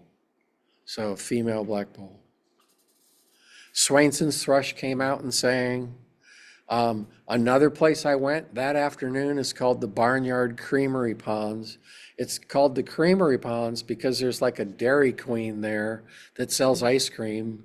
And they also, most of the week, have something that you can eat for dinner because you're rushing from one place to another, and by the time it's 7 o'clock, all the other places have closed. So I had a hot dog one night and a sandwich one night and beans, baked beans, who knows. But on those ponds were these beautiful Bonaparte skulls. These pictures were not taken there because everything was distant. I needed a scope. So the pictures just wouldn't have turned out. So I showed you what's there. There are Bonaparte skulls. There's this beautiful herring gull. Notice how light the mantle is, bright yellow eye. Hooded merganser, couldn't be more beautiful. There was a pair there on the pond. Ooh, Wilson's phalaropes. Wilson's phalaropes breed in this area, I believe. and then a very small yellow legs, bright yellow legs, unlike the solitary, lots of spots like the solitary, eye ring thinner, bill pretty thin. And then it came up to a greater yellow legs. You could see how much smaller it is. So lesser and greater yellow legs side by side. I actually took this picture 8 years ago. A flock of glossy ibis flew over, which was kind of nice. And there were peeps out in the marsh. So let's look at these peeps. They look too brown for a Western, right? But they have black legs. A close-up shows they have a really short, stubby bill, really thick. So this is the Western warbler of the East, called the semi-palmated sandpiper. You can see a lot of the coverts have really big black centers, and that's how you can find them out west. If you see in the flock of Western, if you see one that's got really black coverts, this is actually a picture of one that I took in Marin. You can see the black coverts on this semi-palmated. Look at the bill. It doesn't decurve at all. It's really blunt at the tip, a semi-palmated sandpiper. This is an adolescent, first-year bird. All right. So I was there asking someone to borrow their scope to look at the semi-palmated sandpipers because he wasn't using it. And he goes, "Mark?" And I turn, and there is Steve Abbott from the South Bay. He said, "Hey, I just heard they had a Connecticut warbler at the Catawba Preserve. Do you want to come with me?" I said, "It's a lifer for me. I'm with you." So we got to the Catawba Preserve like 10 minutes before it was going to be really dark. It was starting to rain. We were greeted by this little nuthatch. We waited and waited. We pished. And all of a sudden, up on a limb, pops a Connecticut warbler, the first of my lifetime. And it's not a morning because it's got this really big eye ring. It's not a McGillivrays because it doesn't have eye arcs. It has an eye ring. But look, that's not me. That's somebody's car, though. It's parked over on that side. You probably hit your alarm. Anyways, this is a Connecticut warbler. Did anyone park across the? Somewhere, but why would it be mine? The culprit. I think it was mine. Okay. So I'll push our buttons, so I'll go off. We're almost there. We're almost done, folks. So I'm going to speed it up. Stephanie's gonna have something to tell Look, us about it. look at the size of the bill, and look how plump this bird is. It's a bigger warbler than a McGillivrays. And look how short the tail is. And the vent goes way up to here. The tail's really, really short. So this is the Connecticut. It posed for us on this limb for 10 minutes, and then it was too dark to take any more pictures. She got to see one. Yeah. So I went back hoping to see it the next day in the morning, and I found a red start and a nice Swainson's thrush that was singing away. And out came a Carolina wren. The Carolina wrens were singing all along the boardwalk, but they would never come out. This guy sat on this little limb, tea kettle, tea kettle, tea kettle, tea kettle, and sang away. All right, I'm going to spend a little bit of time on oak openings and then go down south. I hope I can finish in about 15 minutes. It might take 20. But anyways, here's an eastern towhee. We have the spotted towhee. At one point, they were the same species, then they split them. Notice on the eastern towhee, it only has a couple of white dashes on its wings, no spots on the back like ours, but still the bright eye and the chestnut on the flanks. So this is their song, drink your tea, drink your tea. And it poked through this bush that was blossoming, and it was just a gorgeous sight. So I went to oak openings. This place was about an hour from where I was staying, west of Toledo. And there were gnatcatchers up in the maple trees. And there were lots of gnatcatchers on the bay. on the boardwalk, but I didn't get any pictures of them. Oh, finally, an eastern bluebird. Take a look. How do you tell it from a western? It has a red throat. That's about the only main difference. Whoops. And it posed for me for quite a while. Thank you. Thanks. Then I'm driving along the road and I hear beepy, beepy. This is a blue-wing warbler, okay? And they love kind of brushy, open areas. There isn't anything like that at the boardwalk. They don't nest on the boardwalk.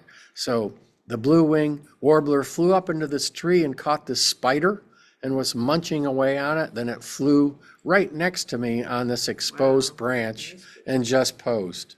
Beautiful blue-wing warbler. It turned, so I got to see the blue wings. I guess they're blue, kind of blue-gray.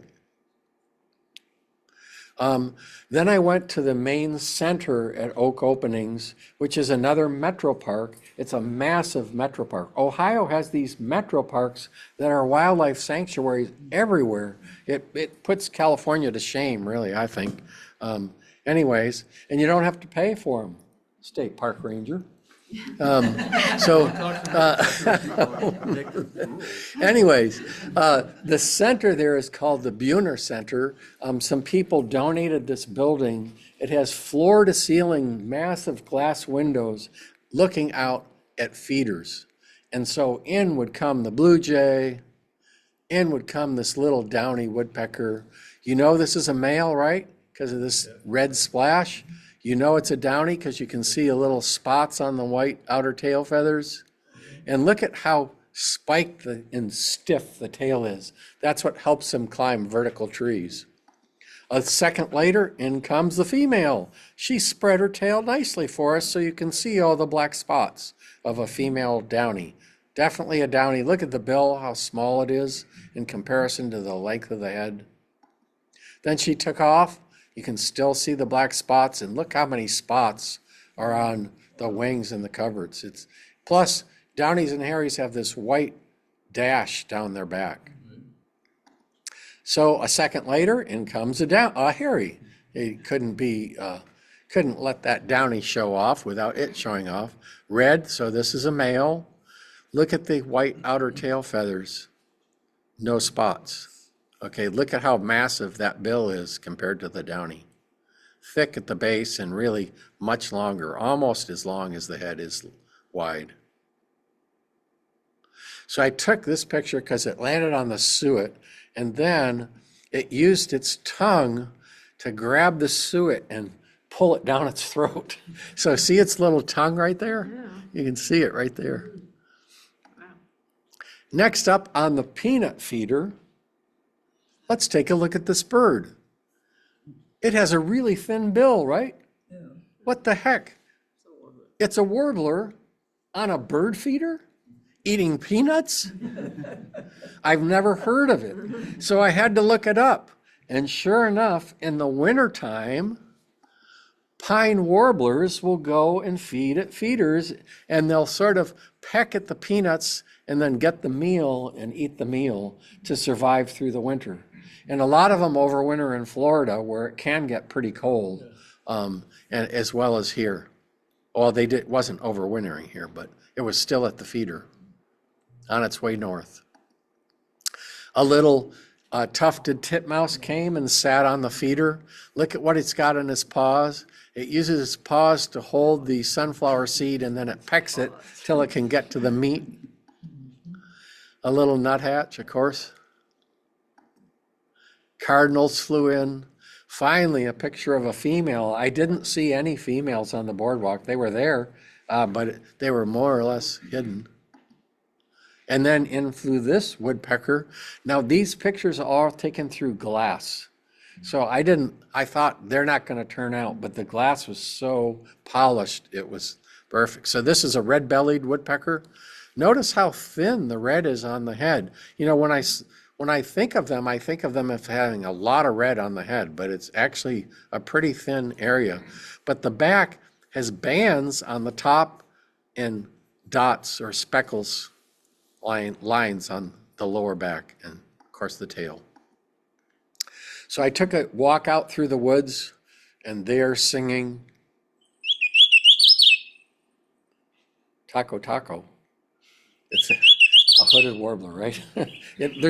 Tell me what it is. Happy happy taco, something like that. I can't remember it. Anyways, the hooded warbler is a southern warbler. They were at Oak Openings, which is the furthest north I've ever seen them. They weren't there 8 years ago. So they've been moving north. They've actually moved up into upstate New York to breed, and they were never there when I was a kid. So this one perched for a nice view. A cardinal, I walked further on the trail, way down the trail, was displaying in a tree. And then I saw this tree. What the heck? There's a chickadee on the left and a blue-winged warbler on the right. So I'm going, I can't believe this, on the same branch. And there was the blue wing, sure enough. Beautiful blue wing, white vent. And the chickadee landed, and look, there's white right here. So you know this is a black-capped chickadee.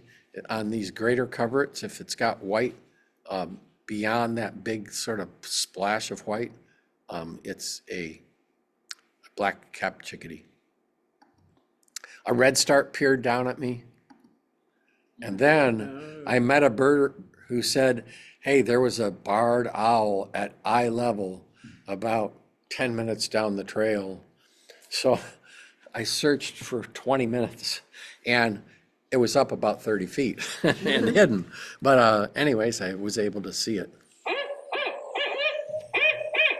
A really, really loud "Who cooks for you?" call. It didn't call, but it was just sitting there silently, trying to stay hidden, but I found it. So the sixth day, I went back to the Oak Openings in the afternoon. I'm driving down the road, and I hear this. Ooh, what does that sound like? A McGillivray's warbler, doesn't it? Sounds like a McGillivray's. There aren't any McGillivray's back east. There are mourning warblers, and look where their line ends. Not many out in California. It sat and perched on this limb. This is not my photo because this is the set of photos that I copied over or something, but I put in a couple mourning warbler pictures for you. And wood thrush, finally a wood thrush. You could hear them all through the boardwalk, but they weren't coming out into view. They have just a beautiful, beautiful call. So on the lodge trails, Tom Sliker was with me. We went back looking for the mourning warbler, and of course we couldn't find it the second day. But on the lodge trails, we found this beautiful yellow-throated vireo. Listen to their call. Again, couplets like all those vireos, red-eyed in Philadelphia, but it's really scratchy and slow, a yellow-throated vireo. It looked down at us, and then finally one flew in much closer. Baltimore Orioles, and then this vireo. Look at the bill, way too big for a warbler. We found it because it was singing. Let's take a look at the iris. What color is this iris? Looks white to me. Yep, indeed, it's got a white iris. This is the white-eyed vireo. So we've really done a vireo sweep with warbling, red-eyed, Philadelphia, blue-headed, and white-eyed. So it's pretty nice sweep. There's others, but no. Finally, we heard a golden wing warbler. Now, on the second day that I was there, a guy found a golden wing. I had looked for an hour for that golden wing. I got the Amish boys looking for it for another hour, and we couldn't find it. But out here, one was singing, so this is how we found it. We actually never saw this bird. We just heard it singing. These photos are from 8 years ago. Golden wing warbler. Zee, zoo, zoo, zoo. It's got this beautiful yellow cap and beautiful black face markings. It's a gorgeous warbler. And they're seriously impaired. I think the blue wings have been basically taking over their territory, and it could be our next extinct bird, really. There were chats singing all over the meadow. They were really tough to find. I finally found one, got a picture of it, and of course, that's the SD card that I lost, so I included this one from 8 years ago. And there was a woodcock out in the marsh, which is really beautiful. And a yellow-shafted flicker flew over. You can see why they're called yellow-shafted. And finally, one of my target birds for the week, summer tanager. So this does not have black wings. It has sort of subdued, almost red in the wings. Look at how massive the bill is. A female flew in. I didn't get a picture of the female, but this is a female from another location. You can see how massive their bill is. Female, all this sort of yellowish color all the way down with sort of brown yellow wings. We called that other one a summer tanager. Summer tanager, I think that one year, quite a few years ago, we were up by Stony Ford, up on the mountain, Yeah. and we saw one. Yeah, you can, we occasionally get them out here. In fact, one of the previous presidents found one at American Canyon Wetlands on Christmas morning. And of course, Lucas had us go out there and see it. What's her name? She did the biggie, Wendy. Wendy found it, yeah.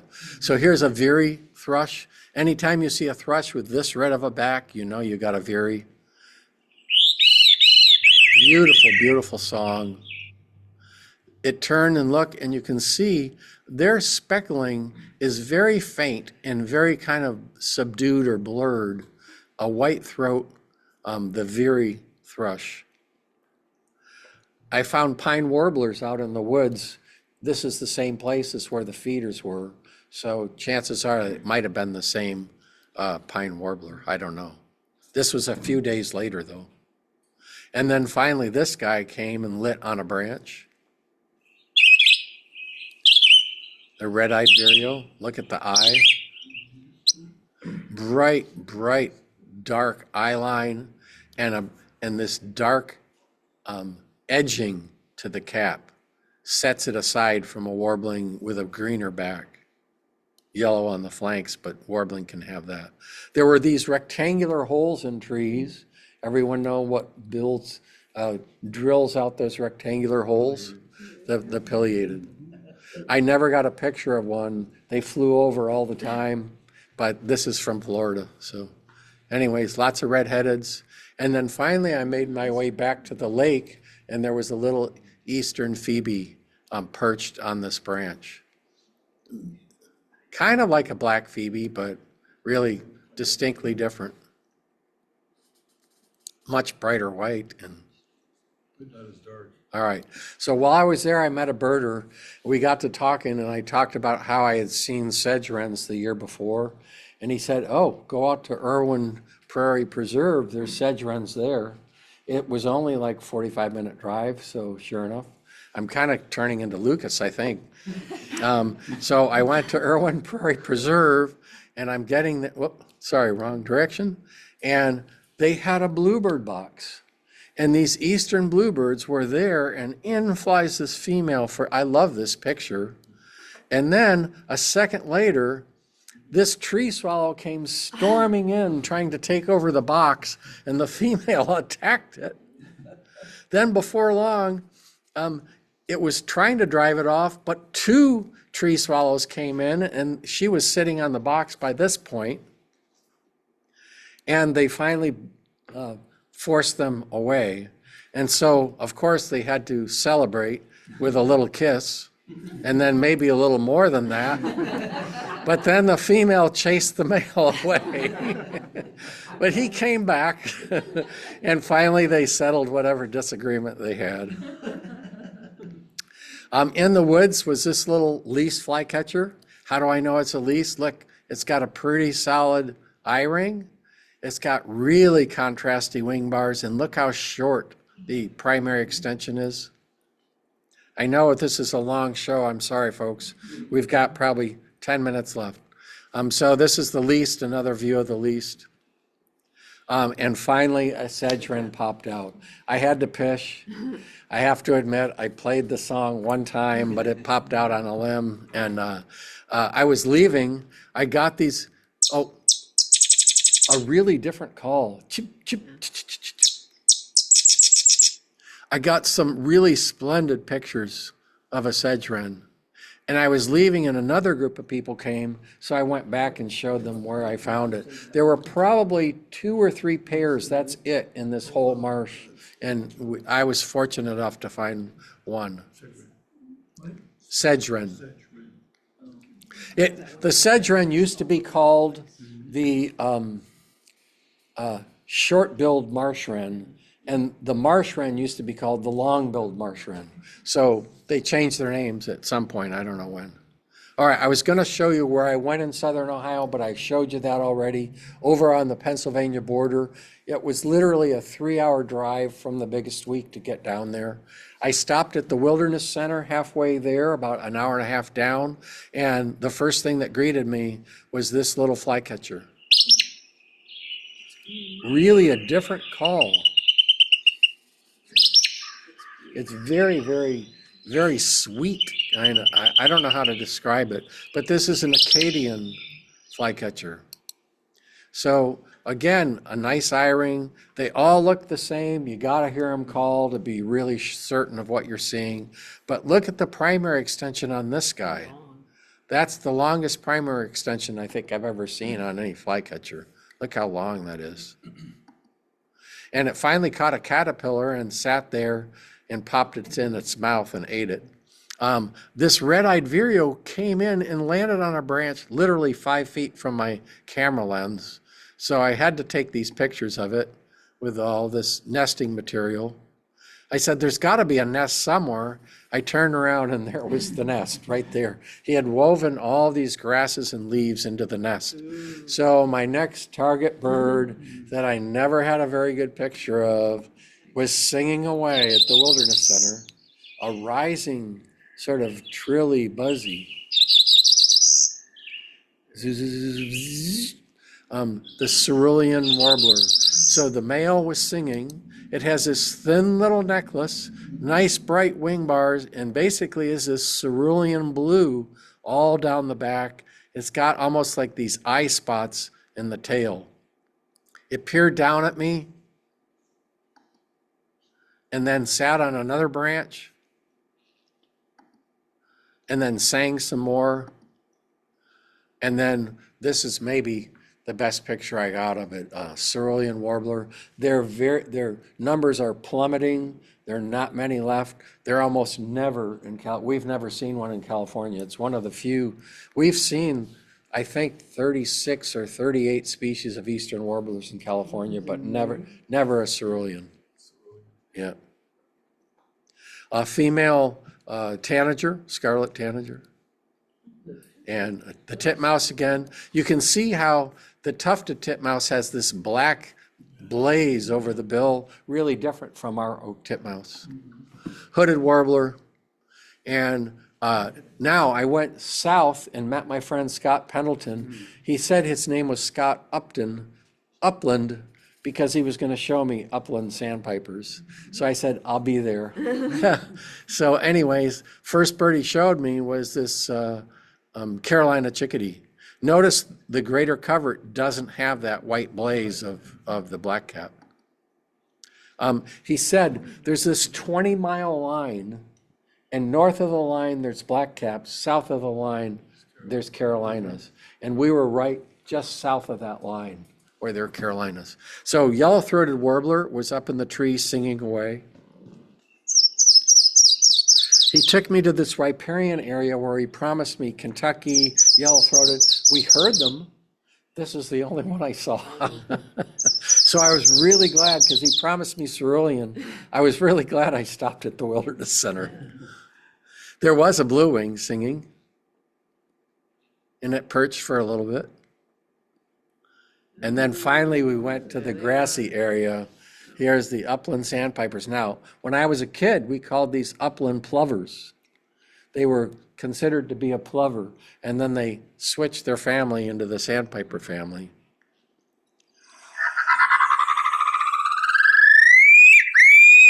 The strangest call ever.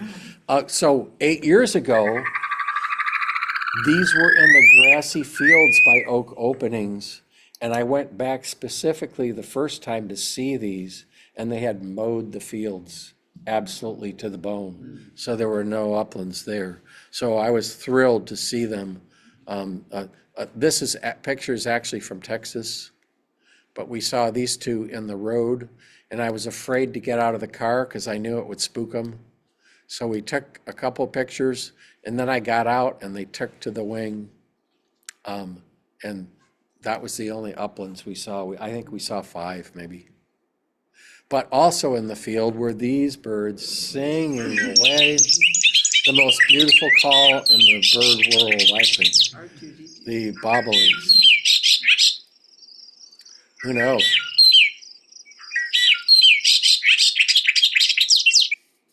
So, whoops, it flew in closer and then landed in a bush, and I looked in the bush, and there next to it was a grasshopper sparrow in the same bush. I couldn't believe my luck. So we finally got one to pose on a post. And we were there.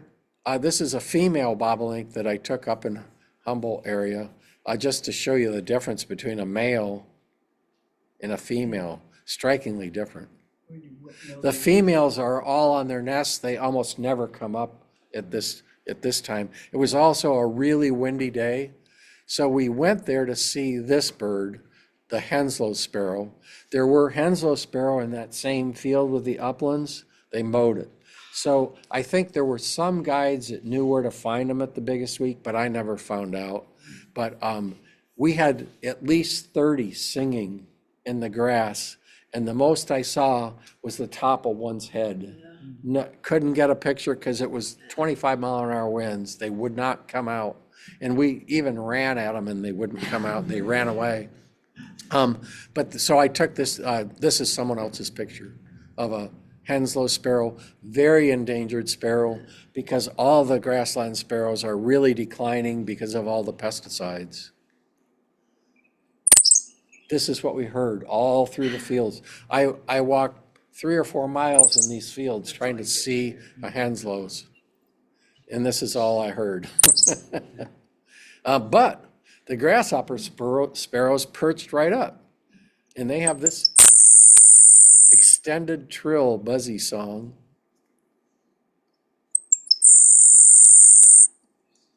And they have this beautiful white medial line on their forehead, and almost like a flat forehead. They don't have much of a head at all. I don't know what that means about their brain. But this one came and just sat on a little mud clod right next to me for this picture. So one more park, and then we're going to be done after we drive up north. So Mohican Park was one of my favorite places of all time last time. It does not disappoint. As soon as I got there in the evening, I rushed down to the river and I heard this bird singing. What is that bird? It was perched up in a limb. Look at the streaking. Look at how white the throat is, the Louisiana water thrush.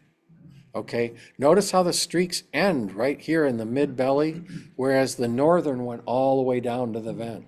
And they're also kind of spaced wider apart. And the northern has speckles in its throat, and this one is just completely clear. Here's the northern again. Look at all the speckling in the throat. Look how far down the streaks go. And look at the eye line. I never could really tell you, but they say that the eye line of the Louisiana goes further down. But it was in this creek grabbing mayflies, and then it would fly up to a perch and gobble down the mayfly. So you can see the supercilium here goes way down on the back of the head, maybe a little further than northern, I don't know. But clearly the streaking is very different and the clear throat is very different. And their song is completely different. One less mayfly. I drove down the road the next morning looking for Kentucky warblers. And sure enough, I heard one. I heard one in Caddis with my friend Scott Upland Pendleton, but this one was singing away.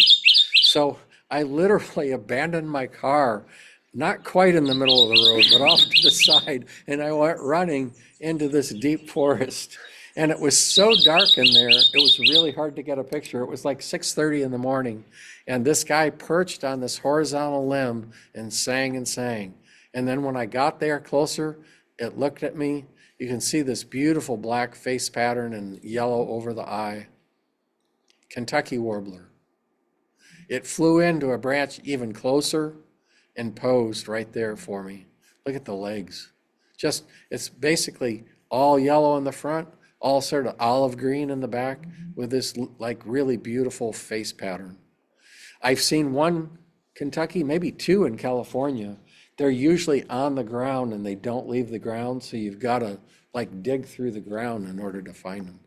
This one in the spring, they're performing more to try to get their mate attracted. I went up the road a ways and I saw this abandoned road. So I drove as far as I could and then I walked down this abandoned road, and this little hooded warbler sat and sang and sang and sang. It looked at me, and then before long, this ovenbird perched up and began singing. It flew down to this little log, so you got a really nice profile of the orange crown, the eye ring, and the streaking. A veery thrush popped out. Beautiful veery. I drove up the road a little further, and I heard a worm-eating warbler singing. So I'm sorry, I know some of these songs. And I had never seen worm-eating until I came to California, because they're a southern bird, and we never got to drive more than like 30 miles from our house. So back then, there was one car for our family, and that was it. So this worm eating was singing. I pished, I played its call once, and it flew right in on this stem right next to me and performed. So beautiful black eyeline, a crown stripe on each side, and this would you call this ivory? This beautiful, warm, white ivory cream color on the head. It stared down at me when I was fishing. So cute. And it flipped around so you could really see the medial creamy line, the olive green back all the way to the tip of the tail, and then it posed for its final photo.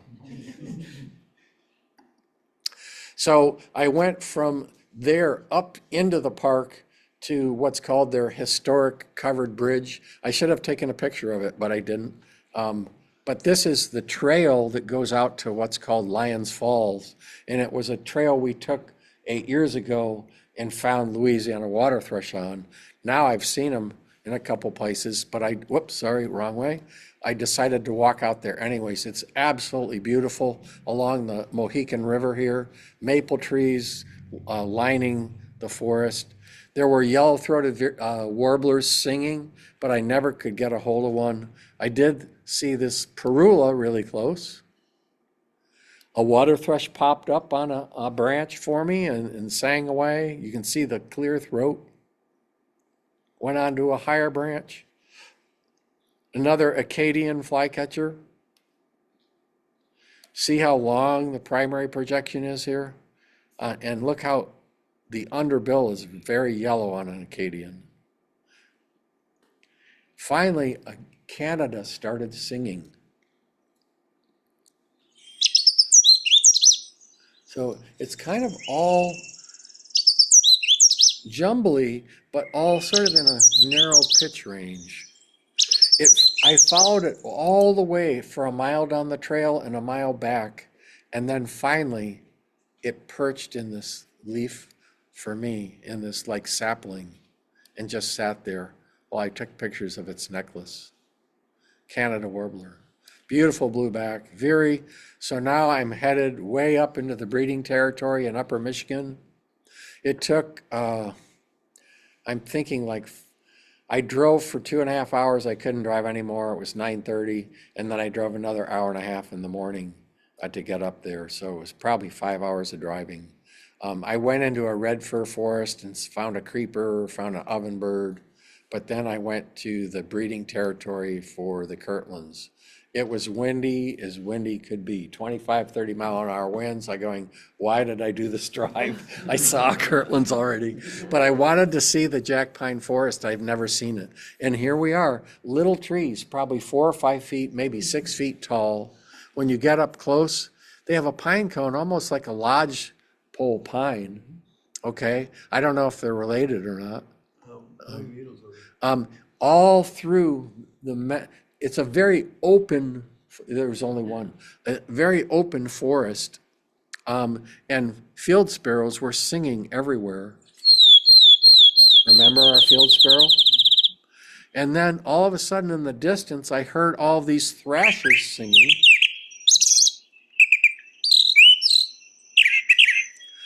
So I have to admit, I was considering walking in, but then this little Nashville came out. You're not supposed to walk in the jack pines because of the Kirtlands, so I probably wasn't going to. But this guy came out, the Nashville sang, and I took maybe 2 steps in, and out walked 2 women. And we're naturalists, and I said, can you walk in here? And no, you're not supposed to walk in there. This is their breeding territory. Yeah. So I talked to him, I go, oh, I was at the biggest week and I saw one. Did you get pictures? I banded that bird. So I sent her all my pictures of the banded Kirtlands that I took pictures of. But believe it or not, the Kirtlands are associated with the Nashvilles. They sort of breed in the same habitat and are sort of like partners somehow. And finally, I heard it. Come on. Oh, I see. There we go. A Kirtlands finally popped out and sat on a limb and sang a very unusual song, very different. I don't know any other warbler that sounds like that. So it turned and looked at me. You can see how bright the throat is and the black lines on the back. I was truly in the road when I took these pictures. I might have been 1 step off the road, but I was in the road. Then the winds came up so strong, they made this warbler look like it had a cap. And that's the end of our program for this evening. We have questions. If you have questions, I'm happy to answer them. I'm sorry we went a little long, but you have witnessed less than 500 photos. I took out about 100 photos this afternoon. I hope you enjoyed it. I hope you enjoyed some of the field marks and the calls. 36 warbler species, I think 6 vireos, and all told, we've seen 205 species in Ohio on those 2 trips. There were a few birds we saw the first year that we didn't see this year. I saw some this year that we didn't see the first year. Basically, we had about 180, 185 species each year, which in the East, if you have 50 species by the end of February, it's great. And if you get 250 for the year, that's amazing. And we've seen 200 just in 2 different weeks. Pretty good. What's your focal length? Pardon? What's the focal length? I have upgraded finally to Canon mirrorless, the R5, and it comes with a 1 to 500 millimeter lens. Yeah, I had the Mark II 7D Mark II that was 1 to 400 before. Problem with that camera is it doesn't do well in low light. It gets really, really noisy. But now they have programs that take away a lot of the noise, which is nice. Yeah. So the chat has- Well, I they have appreciate you questions? for hanging in there, audience, and Looks like you got I a hope lot you of- enjoyed A it. lot of chat comments that might have a question. Oh, in it. chat comments, thank you. Where do we go? To the left. Where it says chat. Oh, there we go. Make it shorter.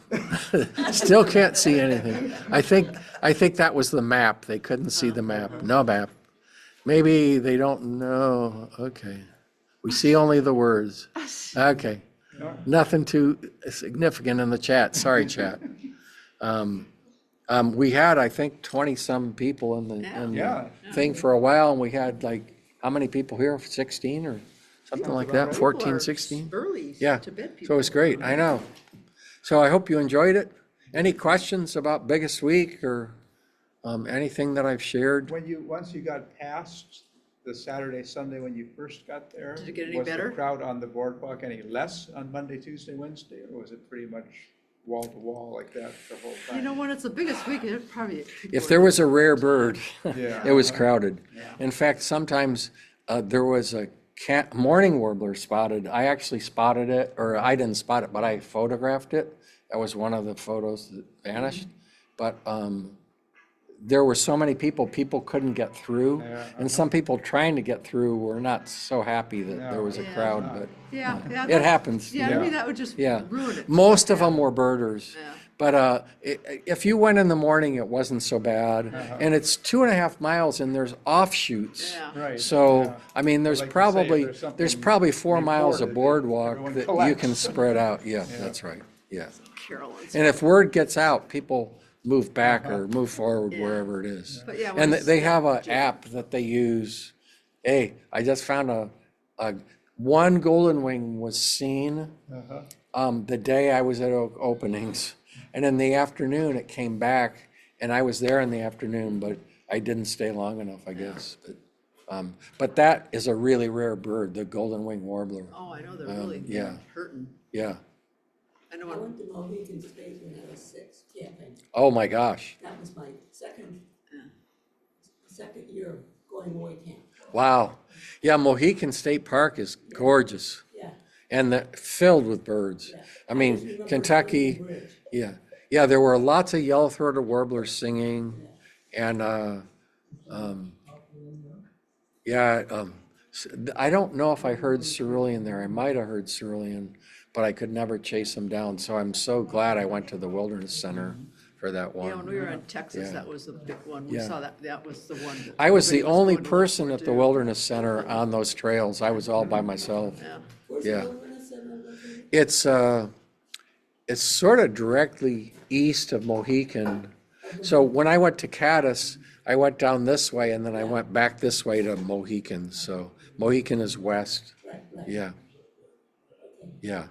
It's a, I think it's, it's not a state park. It's like an education center. yeah, I think it's a south end, maybe a Stark County. I don't know. I don't think it's in Star. Yeah. So did they consider it a good migration? Because our friends who were in northwest Ohio, they had just, like the birds must have just been cruising over because they hardly had any warblers in their, during migration this year. North. They're West. Northwest, they're They're, west of just west Magee, of- Marsh, maybe 100 And miles. just, well, Oh, just, 100 miles. just Almost across to Oh. to Fort Wayne. But Yeah. she, how, they've got woods and she said this year they had, they would see like, I think they had 30-something warblers, but like one bird, two birds. And One of the things I did that might be interesting is I ranked how many birds I saw. And yellow was number one, about 250. Redstart, common yellowthroat, Tennessee, Blackburnian, black-throated green, bay-breasted, magnolia, chestnut-sided, perula. Those were all 40 or more. And then right below that, myrtle, prothonotary, Cape May, Nashville, hooded, black and white. Those were more than 20 that I saw. I mean, and we're talking only like 5 days out on that boardwalk. So, seeing 20 of them, that's pretty good. Yeah. And probably there were more than I recorded, just because I'm hearing them and I'm not doing the list because you're trying to see stuff. So You can't be everywhere Yeah, at once, yeah. so who knows what's behind there were you. quite a few ovenbirds in total, but there weren't as many on the Marsh trails this year as there were when I went before. Quite a few blue wing. Black-throated blue, the numbers are down there around 10, and northern water thrush around 10. Yeah. So habitat's what's critical. Yeah. And what makes the biggest week so special? I mean, you can go the week before the festival Yeah. Right. or the week after, maybe go a couple days during and then go somewhere else. Yeah. Yeah. But I mean, they schedule it based on migration. Yeah. Oh, So yeah. it's Yeah. it's And that way good. you observed that Yeah. if you're there for 10 days, the Yeah. warblers that come through early are not necessarily the That's same right. ones that are coming And through and at the I end, waited so- for blackpolls for 4 or 5 days. Yeah. And what's interesting is blackpolls winter way down in South America, but they breed way up in Alaska, and they don't want to get there too early because there won't be bugs. Yeah, So they come later, yeah. and they're coming later because they're coming further too. But they fly a long way from South America to Alaska. That's got to be pretty far. It's always the food source, isn't it? Yeah, it's the food source, and every bird there was trying to find food. Yeah. I Gosh, mean, yeah.